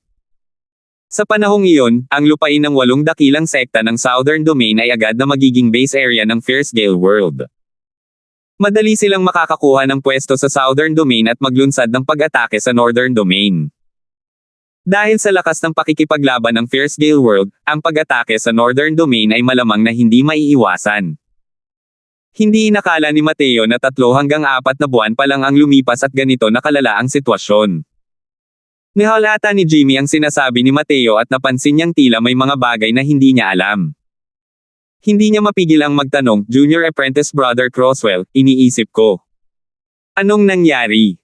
Bumantong hininga ng marahan si Mateo at ikinwento kay Jimmy ang tungkol sa pagsalakay ng Fierce Gale World. Matapos marinig ni Jimmy ang mga detalye, namutla ang kanyang kutis. Kahit papag-isipan niya ng mabuti, hindi niya kailanman iisipin na ang Purple Mansion Sect ay isang pyesa pala ng chess na naiwan sa endless world ng Fierce Gale World. Sa ganitong paraan, ang Southern Domain ay maaaring maging teritoryo ng Fierce Gale World anumang oras. Maaari kayang lahat sila ay magiging alipin ng mga martial artists sa ibang mundo. Hindi napigilan ni Jimmy ang panginginig. Sa sandaling iyon, isang malaking grupo ng mga tao ang biglang sumugod mula sa ilalim ng bundok. Ang nangunguna ay isang eksperto sa 7th level si Transformation Realm. Ang suot ng mga taong ito ay nakakagulat na mga kasuotan ng Purple Mansion Sect. Ang daming mga tanga. Pinapunta mo sila para asikasuhin ang mga pambalot at pinatay pa sila ng mga basura. Nakasimangot na sabi ng lalaki. Nang makita ni Jimmy ang pagdating, agad na nagbago ng husto ang kanyang ekspresyon. Ang pinakamalakas dito ay si Chester. Ngunit siya ay nasa 3rd level si Transformation Realm lamang. Sa harap ng isang martial artist na nasa 7th level Crystal Formation Realm, kahit ano pa ang tingin nila sa mga taong ito, wala pa ring posibilidad na mabuhay. Hawak ni Jimmy ang kanyang espada at hamarang sa harap ni Mateo, habang seryoso ang mukha, Junior Apprentice Brother Croswell, kapag nagsimula na ang labanan maya-maya, ako na ang bahala sa iyo. Samantalahin mo ang kaguluhan para makalabas. Gamit ang lakas mo, hanggat hindi mo hinaharap ang 7th level si Transformation Realm na iyon, makakatakas ka. Nakita ni Jimmy ang lakas ni Mateo sa pakikipaglaban kanina. Sandaling nakagulat ito. Pero hindi niya inakalang mananalo si Mateo ng 7th level si Transformation Realm. Malaki ang pagkakaiba nilang dalawa sa realm. Sino ang mag-aakala na mahinang sinabi ni Mateo, relax ka lang. Ganitong klaseng basura, hindi ko sila sineryoso. Elder Mold, Senior Apprentice Brother Mo, isama mo ang mga kapwa-apprentice para umatras. Pupunta ako at makikipag-usap ng direkta sa grupo ng mga latak na ito. Alam ni Julian na wala siyang magagawa kaya tumanggo siya, sige. Junior Apprentice Brother Zhang, umatras na tayo. Huwag mong hadlangan si Junior Apprentice Brother Croswell sa pagbuga ng kanyang galit. Natigilan si Jimmy, at medyo naguguluhan ang kanyang isipan. Ilabas ang galit. Naglalabas ng galit sa isang 7th level si Transformation Realm. Isang 7th level Crystal Formation Realm na nagbubuga ng galit sa isang 7th level si Transformation Realm. Hindi ba't medyo malaki ang biro na ito? Pero mukha bang mahilig magbiro si Senior Apprentice Brother Mo? Talaga kayang may ganitong lakas si Mateo? Hindi tuluyang maintindihan ni Jimmy ang mga iyon kahit sandali. Alam niyang napakalakas ni Mateo. Alam din niya na kayang tumawid ni Mateo sa mga kaharian para makipaglaban. Pero medyo eksaherada ang pagtalon sa isang buong major realm para harapin ang kalaban, di ba? Ang galaw na iyon kanina ay talagang napakalakas. Pero malawak na lugar iyon na pumapatay sa martial technique. Nakatulong ba ito laban sa isang 7th level si Transformation Realm? Pinauwi ni na Chester at Julian ang lahat, na agad na nagbigay diin kay Mateo. Nang makita ng 7th level si Transformation Realm ang eksenang ito, hindi niya napigil ang humagalpak ng tawa, sabay sabing, haha. Nakakaawa talaga ang Tranquil Cloud Sect ninyo. Para hayaang mamatay ang isang batang lalaki mula sa 7th level Crystal Formation Realm. Oy, ang si Transformation Realm na yan, ipinanganak ka ba sa Year of the Tortoise? Para padala ang isang batang ganoon para mamatay. Kumunat ang noo ni Mateo at sinabing may malamig na ngiti, ako lang ang makakaharap mo. Kung mahawakan mo ako kahit kaunti, ituring mo na itong kawalan ko. Kung gusto mo akong patayin o putulin, nasa iyo kung gusto mo akong patayin. Natigilan ng eksperto sa 7th level C transformation realm, at saka tumawa ng mas eksaherado, habang ang mga disipulo ng Purple Mansion sect sa likuran niya ay tumawa rin ng malakas ng walang tigil. Lumingon ng 7th level C transformation realm at sinabi sa mga taong nasa likuran niya ng natatawang, narinig niyo ba yun? Sabi niya, kung mahawakan ko raw siya kahit kaunti, maituturing na siyang kawalan niya. Hahaha. Siyempre narinig ko yun. Akala ko nga mali ang narinig ko. Lumabas na narinig din pala ni Elder Do ang narinig ko. Tanga ba itong batang to? Mamamatay na ako sa kakatawa. Sabi ng isang 7th level Crystal Formation Realm sa isang 7th level C Transformation Realm, kapag hinaplos mo ako, ituring mo na akong kawalan. Hahaha. Hindi ko na mapigilan ang sarili ko. Napakagaling ng Tranquil Cloud Sect. Para magpadala pa ng ganitong klaseng joker. Para ba itong magpakamatay sa kakatawa? Haha. Mamamatay na ako. Maraming eksperto sa si Transformation Realm sa grupong ito. Hindi pangkaraniwan ang kanilang lakas. Higit pa sa sapat na ito para harapin ang mga nalalayo at nabuwag na sundalo ng Tranquil Cloud Sect. At ang mga salita ni Mateo ay talagang tumago sa kanilang mga buto. Walang ekspresyon si Mateo sa pangungutya ng mga taong ito. Mahina niyang sinabi, bibigyan kita ng pagkakataon para sa 10 galaw. Pagkatapos ng 10 galaw, wala ka ng ibang pagkakataon. Haha. Ako, si Orland, ay malayang gumala sa Southern Domain sa loob ng maraming taon. Ito ang unang pagkakataon na nakakilala ako ng isang nakakatawang binatilyo na katulad mo. Medyo nakakaawa ang pagpatay sa iyo. Ang pag-iwan sa iyo para maging alipin para aliwin kaming magkakapatid ay isang bagay na maganda. Gayunpaman, napakaraming tao mula sa Purple Mansion sect ang napatay ninyong lahat. Ang kaya ko lang. Ipadala kayo para makipagkita kay Haring Yama. Pagkatapos magsalita, itinaas ni Orland ang isang kamay ng nakangiti, at inilahad ang isang palad kay Mateo. Tila mabagal ang palad na ito, ngunit sa totoo lang, mabilis. Agad na nag-iipon ng nakakatakot na enerhiya ng langit at lupa. Ang pagpatay sa isang martial artist ng 7th level Crystal Formation Realm ay lubos niyang ikinatuwa. Pero, ang bugzo ng hanging ito ng palma ay dumaan sa katawan ni Mateo ng ganito. Natigilan si Orland sa pagngiti, habang biglang tumigil ang tawanan ng mga nasa likuran niya. 448. Elder Do, hindi mo naman sinasadyang matalo, di ba?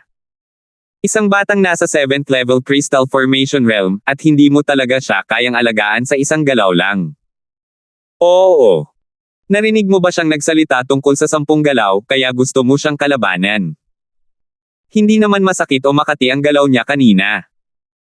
Malinaw na hindi naniniwala ang lahat ng nasa likod na hindi kayang hawakan ni Orland ang isang 7th level Crystal Formation Realm.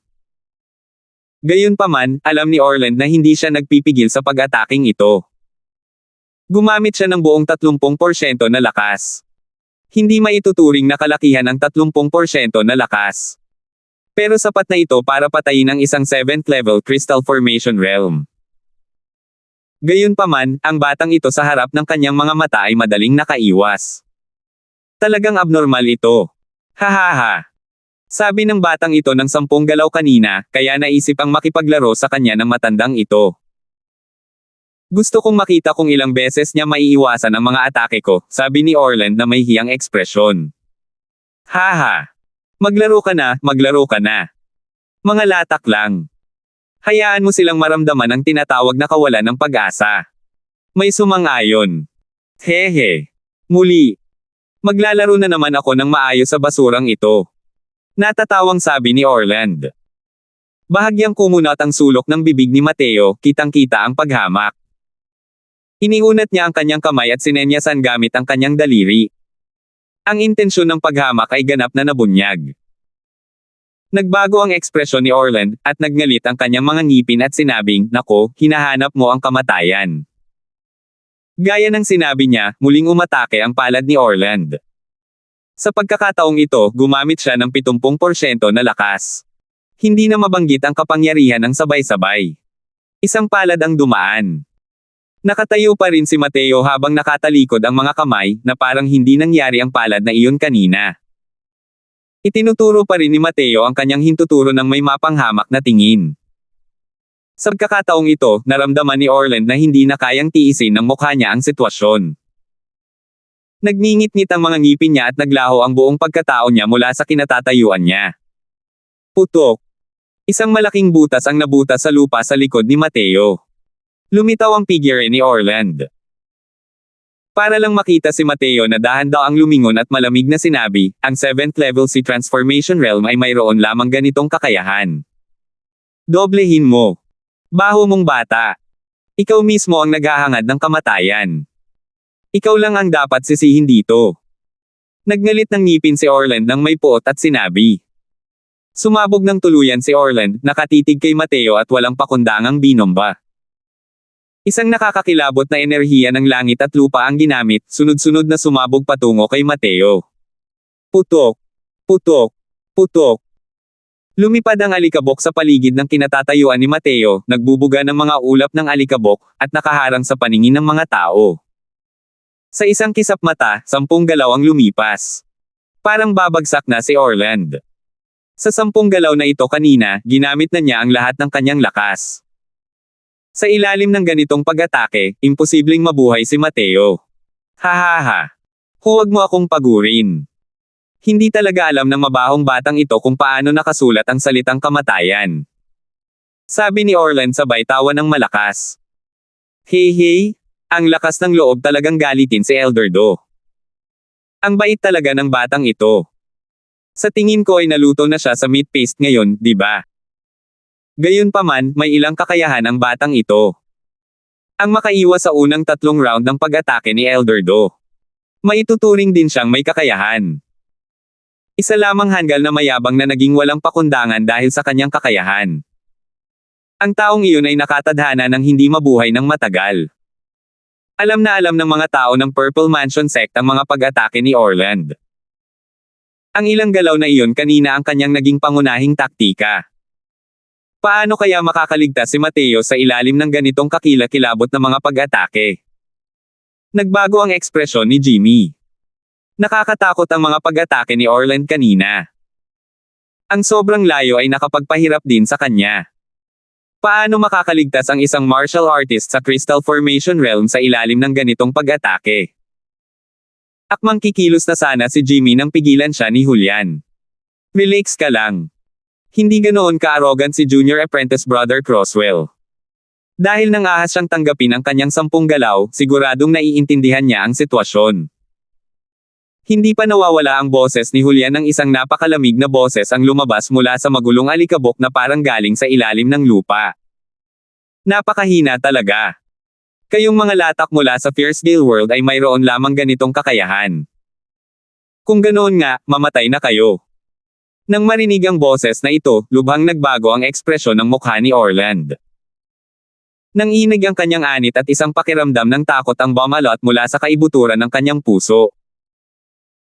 Instinct niyang naramdaman na hindi maganda ang mga bagay-bagay kaya tumalikod siya para tumakas. Ang ungol ng isang dragon ay nagmula sa loob ng alikabok.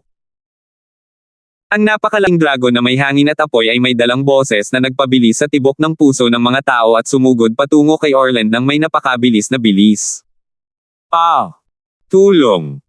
Hindi pa nakakatakbo ng malayo si Orland nang tuluyan na siyang lumunin ng napakalaking dragon. Ang kawawang mga sigaw ay pumasok sa tainga ng lahat. Maging ang mga disipulo ng Tranquil Cloud Sect o ang mga tao mula sa Purple Mansion Sect, lahat sila ay nanginginig sa kanilang mga bote sa takot. Lalo na ang Purple Mansion Sect. Bawat isa sa kanilang mga mukha ay nagpapakita ng matinding pagkagulat. Isang uri ng pakiramdam na tinatawag na takot ang bumangon mula sa kaibuturan ng puso ng lahat. Kasama na ang mga elder ng Sea Transformation Realm.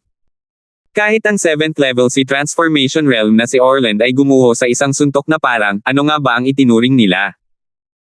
Nagpumilit lamang siya ng ilang hininga, at pagkatapos ay tuluyang natahimik si Orland. Naglaho ang napakalaking dragon na parang hangin at apoy. Isang makapal na itim na usok lamang ang pumailanglang.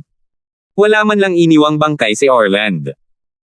At sa sandaling iyon, ang alikabok na napukaw ng mga atake ni Orland ay unti-unting naglaho, na nagpapakita ng medyo payat na anyo ni Mateo. Ang mga matang tinitigan ng mga disipulo ng Purple Mansion sect si Mateo ay parang pagtingin sa isang sinaunang higanti. Half-step C transformation. Ito. Paano ito naging posible? Halos malaglag sa lupa ang mga mata ng isang elder ng Purple Mansion sect sa C transformation realm. Ilang sandali lang ang nakalipas, isa pa rin siyang 7th level crystal formation realm. Sa isang kisap mata, si Mateo ay naging isang half-step si transformation existence. Sa sandaling ito, nagkataong lumingon din sa kanya ang tingin ni Mateo, at ngumiti sa kanya, nakakalungkot ba talaga? Ngayon, naiintindihan niyo ba ang nararamdaman ng mga disipulo ng Tranquil Cloud Sect? Ang ngiti ni Mateo ay parang isang malaking lalaki ng isang walang sala na kapitbahay. Pero sino nga ba ang mag-aakalang isa siyang malaking lalaki mula sa kabilang bahay? Ang binatang ito ay sadyang Diyos ng kamatayan na bumababa sa mundo. Tumakbo. Dali takbo. Tumalikod ang elder ng C Transformation Realm at tumakbo. Noon lamang biglang nagising ang grupo ng mga disipulo ng Purple Mansion Sect, at nagkalat na parang mga ibon at halimaw. Tulong. Demonyo iyan. Dali, tumakas ka. Agad na nalugmok sa magulong-gulo ang mga disipulo ng Purple Mansion Sect. Hiniling nila na sana'y binigyan pa sila ng kanilang mga magulang ng ilang paa para mas mabilis silang makatakbo. Di nagtagal, biglang tumigil ang lahat ng kanilang mga figure, na para bang hindi sila tumigil sa kanilang kinalalagyan. Dahil sa harap nila, hindi mabilang na mga talulot ng bulaklak ang namuo at naipon, na siyang nagsara sa lahat ng kanilang mga daanan para makatakas.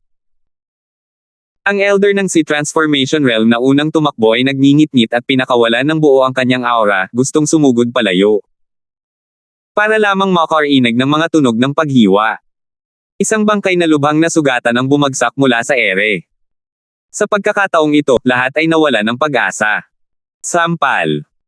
Isang disipulo ng Purple Mansion Sect ang lumuhad kay Mateo at sumigaw, maawa ka. Alam ko ang pagkakamali ko. Patayin mo ang aso ko. Hit hit. Hit hit. Ang pagluhod niyang ito ay parang isang salot na agad na nakaapekto sa lahat ng mga disipulo ng Purple Mansion Sect. Ang mga disipulo ng Purple Mansion Sect ay lumuhad kay Mateo, nagsisisi at nagmamakaawa. Malamig na ngiti ang sinabi ni Mateo, noong pinapatay ninyo ang mga kapwa ko miyembro ng sekta sa ibaba ng bundok, naisip niyo ba ang magpakita ng awa? Kung hindi ako nakarating dito sa tamang oras ngayon, malamang, wala nang mapapatawad kahit mga manok o aso ang Tranquil Cloud Sect, di ba? Kaya, lahat kayo ay mamatay. 449. Habang nakatingin sa mga bangkay na nakakalat sa kung saan-saan, matagal na natulala si Jimmy. Mga 3 buwan pa lamang ang lumipas, at si Mateo ay isa ng nilalang na nasa ibang antas na kumpara sa mga kapwa niya apprentice. Hindi lang siya nakapagangat ng isang full major realm, mayroon pa siyang lakas para agad na pumatay ng isang 7th level C transformation realm kung pagbabatayan ang lakas ng pakikipaglaban. Tumawid sa isang malaking kaharian para makipaglaban. Ito ay isang bagay na hindi man lang naisip ni Jimmy. Ngunit nagawa ito ni Mateo nang walang kahirap-hirap. Sa paggunita noong iniwan niya si Mateo sa sekta, pakiramdam ni Jimmy ay isa itong kakaibang buhay. Ang binatang iyon sa di kalayuan ay nakatadhana na maging isang tao mula sa ibang mundo mula sa mga hamak na mortal na iyon. Ilang buwan na hindi siya nakikita, si Junior Apprentice Brother Crosswell ay talagang nagmature na sa ganitong antas. Bulong ni Jimmy ng malalim. Sa totoo lang, ang pagkamangha sa puso ni Julian ay hindi gaanong mas mababa kaysa kay Jimmy. Bagamat alam niyang kamangha-mangha ang kasalukuyang lakas ng pakikipaglaban ni Mateo, ito ang unang pagkakataon na tunay niya itong nakita. Napakalaki ng gulat na dulot ng ganoong kalaking pagtama, kaya napatay niya ang isang 7th level C transformation realm sa isang galaw lang. Nang marinig ang madamdaming buntong hininga ni Jimmy, nakahinga ng maluwag si Julian, dahil din iyon kay Mateo. Kung hindi, matagal na sana tayong namatay sa ibang bansa. Malamang na mamamatay din ang mga kapwa sect apprentice na ito nang walang libingan. Nagsiksikan sina Chester at ang iba pa sa harap ni Mateo at nagtanong ng may pag-aalala, Mateo, hindi pa rin lubusang gumagaling ang katawan mo. Ayos ka lang ba? Umiling si Mateo at sinabing, hindi naman malaking problema. Kung ikukumpara sa laban kay Renan, masasabing pampainit lamang ang laban kanina. Gayun din, sa 7th level si Transformation Realm, napakalaki ng pagkakaiba sa pagitan nilang dalawa. Tumango si Chester at sinabing, mabuti at maayos ka na. Mateo, ikaw na ang huling pag-asa ng Tranquil Cloud Sect ngayon. Dapat kang mag-ingat na huwag pilitin ang mga bagay-bagay. Salamat sa pag-aalala ni Elder Mold. Pakikinggan ko po. N. Ngayong hiwalay na ang sekta, saan tayo dapat pumunta? Nang sabihin ni Chester ang mga salitang ito, lahat ay nakinig, gustong marinig ang sasabihin ni Mateo. Sa oras na ito, naroon na si Mateo kung saan nakasalalay ang lahat ng pag-asa ng Tranquil Cloud Sect. Kahit si Chester na elder na ito sa si Transformation Realm ay tahimik ding kinuha si Mateo bilang taong namamahala sa mga bagay-bagay. Nag-isip sandali si Mateo at sinabing, dahil hindi pa patay sina Grand Elder, Sect Master Lord, at ang iba pa, kailangan na nating mag-isip ng mga paraan para iligtas sila. Pero hindi tayo ang katapat ng Purple Mansion Sect sa ngayon. Kaya, maghintay na lang tayo. Teka, maghintay ng ano? Hindi lubos na naintindihan ni Chester ang intensyon ni Mateo at nagtanong ng may pagtataka. Maghintay ka ng pagkakataon. Naniniwala ako na matutuklasan ng Purple Mansion Sect na may hindi inaasahang nangyari rito sa panig ng Tranquil Cloud Sect sa lalong madaling panahon. Tiyak na magpapadala sila ng mas malalakas na martial artist dito. At ang kailangan nating gawin ay manatiling matatag sa huling bahagi ng Southern Domain at hintayin ang tugon ng Northern Domain. Sabi ni Mateo. Nang marinig ni Mateo ang mga salitang ito, nagbago ang ekspresyon ng lahat. Ang ibig mong sabihin, ipagtatanggol natin ang Tranquil Cloud Sect hanggang kamatayan. Gulat na tanong ni Chester. Tama iyan. Pero, Mateo, alam kong napakalakas mo at kakaunti na lang ang mga martial artists sa si Transformation Realm na maaaring magbanta sa buhay mo. Pero kailangan mong malaman na ang Purple Mansion Sect ay mayroong mahigit 100 Soul Sea Realm powerhouses. Paalala ni Chester. Hindi niya alam kung saan nanggagaling ang kumpiyansa ni Mateo. Kahit mahirap unawain na kayang harapin ni Mateo ang mga martial artist ng si Transformation Realm, nangyari ang katotohanan sa harap mismo ng kanyang mga mata. Wala siyang ibang magawa kundi tanggapin ito. Pero kahit sabihin pa ni Mateo na kaya niyang harapin ang mga powerhouse ng Soul Sea Realm, hindi pa rin siya maniniwala kahit pabugbugin siya hanggang mamatay. Umatras ng 10,000 hakbang para sabihin, kahit na kaya talagang harapin ni Mateo ang mga martial artist ng Soul Sea Realm, ang Purple Mansion Sect ay mayroong mahigit 100 Soul Sea Realms. Kaya kayang walisin lahat ni Mateo ng sabay-sabay. Nakangiting sabi ni Mateo, syempre, hindi ako magiging ganoon katanga para makipaglaban ng harapan sa mga powerhouse ng Soul Sea Realm. Gayunpaman, mayroon pa rin tayong Sect Protecting Grand Array, hindi ba? Sect Protecting Grand Array. Natigilan si Chester, at saka naguluhang nagsalita, kung walang mga martial artist ng Soul Sea Realm o isang powerhouse na may antas ng lakas ng Sect Master, ang Sect Protecting Grand Array ay hindi makakapaglabas ng kapangyarihan. Bukod pa rito, kahit na nandito sila na namumuno sa array formation, kaya pa rin nilang tiisin ang mga early stage Soul Sea Realm martial artist. Pero ang Sect Master ng Purple Mansion Sect ay isang late-stage Soul Sea Realm powerhouse.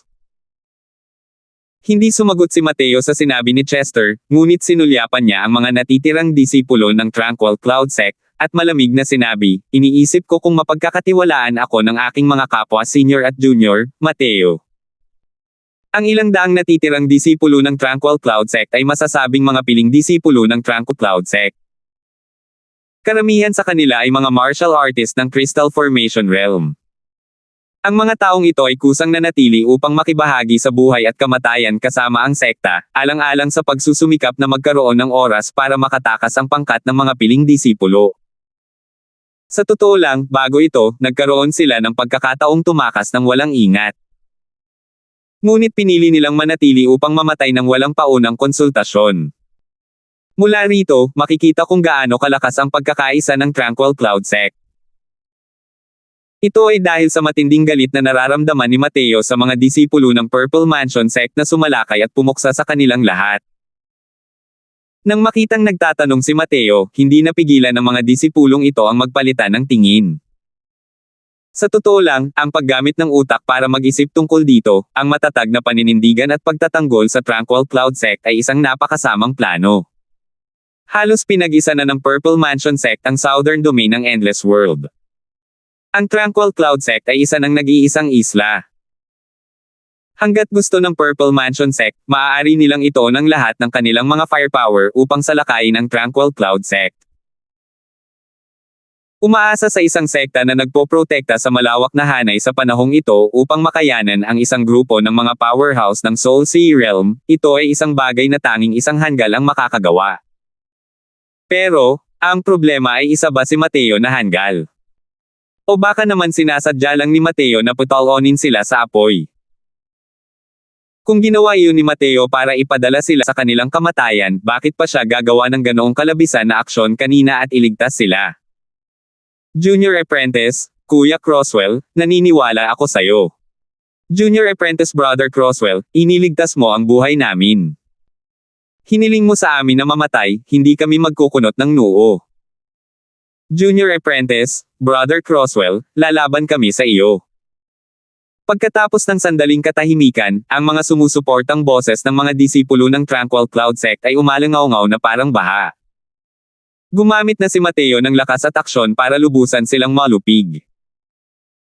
Sa sandaling malapit ng paksay ng Tranquil Cloud Sect, si Mateo ang sumulong at sinubukang pigilan ang sitwasyon.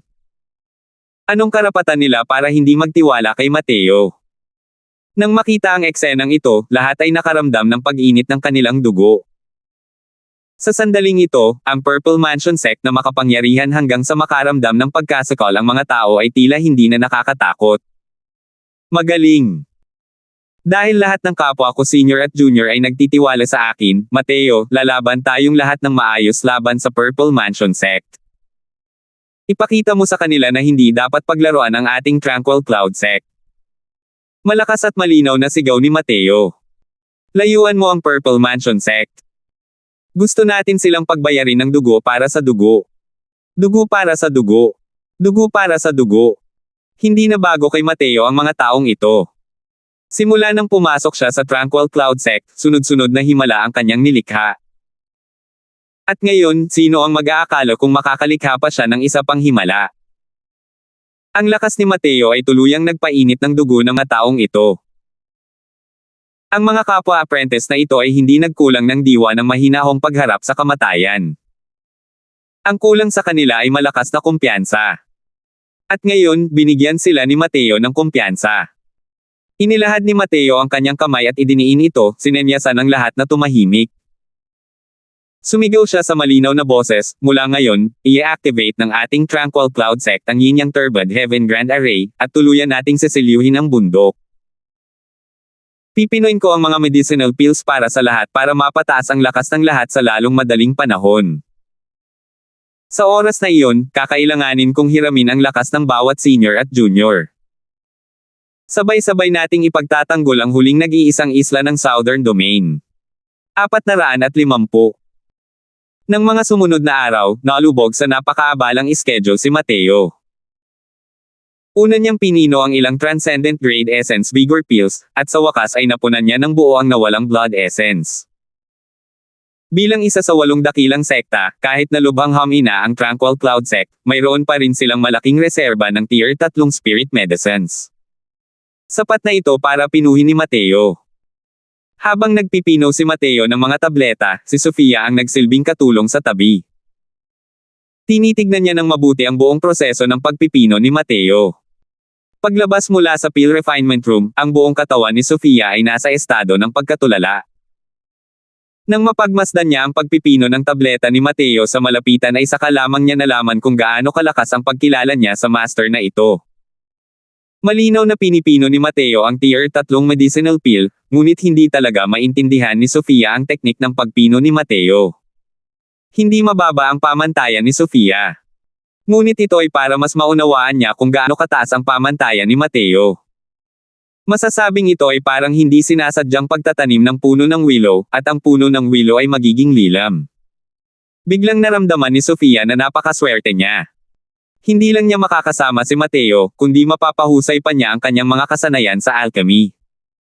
Sumunod, ginamit ni Mateo ang Square Cauldron upang pinuhin ang isang malaking batch ng Tier 2 at Tier 3 medicinal pills at ipinamahagi ang mga ito sa mga disipulo ng sekta. Ang resulta ay pagkalipas ng ilang araw, nabuo ang mga hanay ng mga bagyo ng enerhiya ng Asensya sa Tranquil Cloud Sect. May mga disipulong matagumpay na nakalusot sa lahat ng dako. Maraming disipulo ang natigil sa estado ng Peak Spirit Condensation Realm. Ang pangkat na ito ng mga medicinal pills ay lumikha ng isang malaking pangkat ng mga disipulo ng Crystal Formation Realm. Mayroon pang ang isang minorya sa mga disipulo ng Peak 9th Level Crystal Formation Realm na nakarating sa Sea Transformation Realm ng walang aberya matapos inumin ang mga medicinal pills na pinino ni Mateo. Ang lakas ng mga disipulo ng Tranquil Cloud Sect ay tumaas ng isang antas ng sama-sama. Matapos mapansin ng mga disipulo ang gayong pagbabago, ang kanilang paghanga kay Mateo ay umabot sa isang antas na hindi madadaig. Sandaling umabot sa tugatog ang prestihiyo ni Mateo. Ang prestihiyo niya sa mga disipulo ngayon ay malamang na hindi na mas mababa kay Sect Master Quinley. Nang nakakalusot na ang lahat ng mga disipulo roon, dinala ni Mateo si Chester sa gitna ng hanay ng Tranquil Cloud Sect. Mateo, sinasabi mong gusto mong simulan muli ang Yin Yang Turbid Heaven Grand Array. Maaari kayang tayo, ang mga natitirang sundalo at mga natalong sundalo, ay talagang makaasa sa malaking hanay na ito para labanan ang mga makapangyarihang Soul Sea Realm. Tanong pa rin ni Chester na medyo naniniwala, medyo nagdududa. Ang kapangyarihan ng Array Formation ay hindi lamang nakasalalay sa ranggo ng Array Formation, kundi nakadepende pa nga ito sa antas ng taong kumokontrol sa Array Formation. Sa ngayon, ang pinakamalakas sa kanila ay si Chester, ang Sea Transformation Realm na ito. Bukod pa rito, wala siyang kaalam-alam tungkol sa mga pormasayo ng array at hindi niya lubos na mailabas ang kapangyarihan ng Grand Array. Alam ni Chester na napakataas ng mga naabot ni Mateo sa Formation Path. Gayunpaman, isa lamang siyang Crystal Formation Realm. Kahit nakayanin niya ang Array Formation, kaya ba niyang tiisin ang walang habas na pambobomba ng Soul Sea Realms? Hindi ito sa loob ng Mestico na kaharian kung saan maaaring patayin ni Mateo ang kanyang kalaban sa loob ng Array Formation. Tiyak na masisira ng mga martial artist ng Soul Sea Realm ang formation ng may lakas. Kapag dumating ang panahon, paano sila makakatagal? Nakangiting sabi ni Mateo, syempre hindi ko kayang mabuhay ng mag-isa. Pero hindi ba't ang dami pa rin nating mga senior at junior? Gulat na sabi ni Chester, pero hindi alam ng mga disipulo ng sect na ito ang mga Array Formation. Sabi ni Mateo, hindi mahalaga kung hindi nila alam. Kailangan ko lang malaman. Hindi nakapagsalita si Chester. Hanggang ngayon, hindi rin alam ni Chester kung ano ang gustong gawin ni Mateo.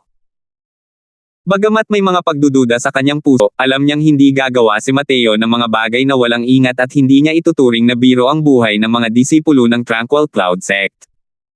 Sige. Kahit na may paraan ka, ang Yin Yang Turbid Heaven Grand Array ay tila mga martial artist lang na nasa early stage Soul Sea Realm ang kayang harapin, di ba? Sabi ni Chester. Haha. Noong bagong pasok ko pa lang sa sect, natuklasan ko na maraming kapintasan ang Array Formation na ito, kaya naman nabawasan ng malaki ang kapangyarihan ng Array Formation. Mabuti na lang at wala pa ring malalakas na kalaban ang Southern Domain noong panahong iyon kaya nilang protektahan ang sarili nito, sabi ni Mateo sabay tawa ng mahina. Nakasimangot na sabi ni Chester, ang ibig mong sabihin ay ang kapangyarihan ng Array Formation na ito ay higit na nakahihigit dito. Tumango si Mateo at sinabing, tama. Ang Yin Yang Turbid Heaven Grand Array ay isang quasi-tier 5 Array Formation. Sapat na ito para mapaglabanan ang buong lakas ng isang Peak Soul Sea Realm. Ano pa nga ba ang maituturing na halaga ng isang 7th level Soul Sea Realm? Gulat na bulalas ni Chester, mayroon ba talagang ganoong bagay? Pero akala ba ng mga tao sa sekta ay isa itong low rank tier 4 na Array Formation noon pa man? Kung tama ang aking mga haka-haka, ang Array Formation na ito ay dapat sanay nagkaroon ng ilang pagkalugi ng mapilitang lumipat patimog ang Tranquil Cloud Sect. Marahil ay may ilang mahahalagang bahagi na kulang sa Array Formation. Marahil kahit ang array formation mismo ay nawala, at ang array master ay umasa sa kanyang sariling pangunawa upang maibalik ang array formation, ngunit may mga kakulangan sa loob. Sabi ni Mateo. Sa katunayan, ang mga haka-haka ni Mateo ay halos totoo na. Noong panahong iyon, nang ang Tranquil Cloud Sect ay lumipat patimog, napakaraming talaan ang nawala sa ilang antas. Kahit ang dalawang pinakamahalagang artikulo ng mga pamamaraan ng cultivation ng sekta ay nawala, lalo na ang isang array formation. Noon, ang isang Soul Realm Array Master ay nakakaintindi lamang ng set ng array formation na ito sa 80% na pamantayan. Kayang-kaya niya lang ibalik ang set ng array formation na ito sa ganitong antas. Kalaunan ay sinubukan ng Array Master na kumpletuhin ang Yin Yang Turbid Heaven Grand Array. Ngunit ang set ng array formation na ito ay medyo malalim. Hindi niya ito naibalik kahit hanggang sa kanyang sariling kamatayan. Sa isang iglap, 1,000 taon ang lumipas. Matagal nang nakalimutan ng mga tao ng Tranquil Cloud Sect ang bahaging ito ng kasaysayan at inakala pa nga nila na ang hanay ng array formation na ito ay isang low-rank tier 4 na array formation. Pero hindi malakas ang lakas ng mga martial artists ng Southern Domain. Ang set na ito ng kalahating lutong Sect Protecting Grand Array ay halos hindi rin sapat para magamit. Gayunpaman, isang late-stage Soul Realm martial artist ang lumitaw sa Southern Domain ngayon. Ang hanay ng array formation na ito ay malinaw na hindi pa sapat. Mayroon talagang ganoong bagay. Isa akong elder at wala rin akong alam kahit kaunti, walang lakas na sabi ni Chester. Nakangiting sabi ni Mateo, sa kasalukuyan kong kaharian, natural lang na hindi ko kayang itayo ang Yin Yang Turbid Heaven Grand Array. Pero ang Sect Protecting Grand Array ay isang complete Grand Array. Kung kaunti lang ang pagbabago at pagkumpleto ng array formation, kaya ko pa rin itong gawin. Maliban na lang kung ang mga powerhouse ng Divine Traversing Realm ng Fierce Gale World ay makatawid sa daanan, walang makakakapasok. Nang marinig ang paliwanag ni Mateo, si Chester ay umaapaw din sa kumpiyansa sa sandaling ito. Ngunit, mamantong hininga siya at sinabing, para sa aming Tranquil Cloud Sect na tumanggap ng isang disipulo na tulad mo, talagang swerteng bituin ito ng sekta. Nakangiting sabi ni Mateo, bakit naman nasabi iyon ni Elder Mold? Dahil sumali ako sa sekta, natural lang na bahagi ako ng Tranquil Cloud Sect. Kapag nasa problema ang sekta, dapat akong mag-alok ng kaunting lakas. Kailangan lang nating panghawakan ang Tranquil Cloud Sect, at hindi magagawang ayusin ng Purple Mansion Sect ang sitwasyon sa Southern Domain ng walang kahirap-hirap. Hanggat gumaganti ang Northern Domain, hindi maiiwasan ang pagkawasak ng Purple Mansion Sect. Kailangan lang nating magmadali bago tuluyang magdugtong ang daanan ng kaharian at ipaalam sa iba't ibang sekta ng Northern Domain ang mga pangyayaring naganap sa Southern Domain. Naunawaan ni Chester ang kahulugan ng sinabi ni Mateo at malungkot na sinabi, Mateo, hindi mo kailangang maging magalang sa akin. Ano man ang instruction mo, sabihin mo lang. Tumango si Mateo at sinabing, alam na ni Elder Mold ang buong kwento tungkol sa bagay na ito.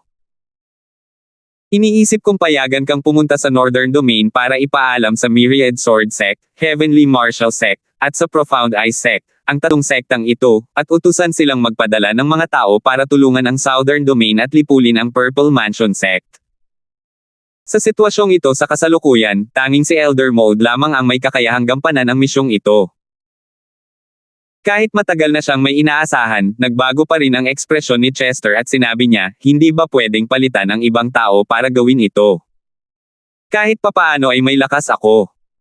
Mabuti na rin ang manatili para mag-alay ng kaunting lakas. Umiling si Mateo at sinabing, ang bigat ng iyong misyon ay higit pa sa pagtatanggol sa sekta. Ang Tranquil Cloud Sect ay isang maliit na lote lamang, habang ang gustong sakupin ng Fierce Gale World ay ang buong Endless World. Kung ang Northern Domain ay walang alam tungkol sa balita at hindi alam ang ambisyon ng Fierce Gale World, ang magiging resulta ay magiging napakasama para pag-isipan. Kaya, kailangan mong gawin ang paglalakbay na ito kahit ano paman. Sandali na kumurap si Chester at sinabi kasama si Mateo habang magkahawak ang mga kamay, tiyak na hindi mabibigo si Chester sa misyon. Salamat po at sinamahan ninyo ako, ingat lagi mga master.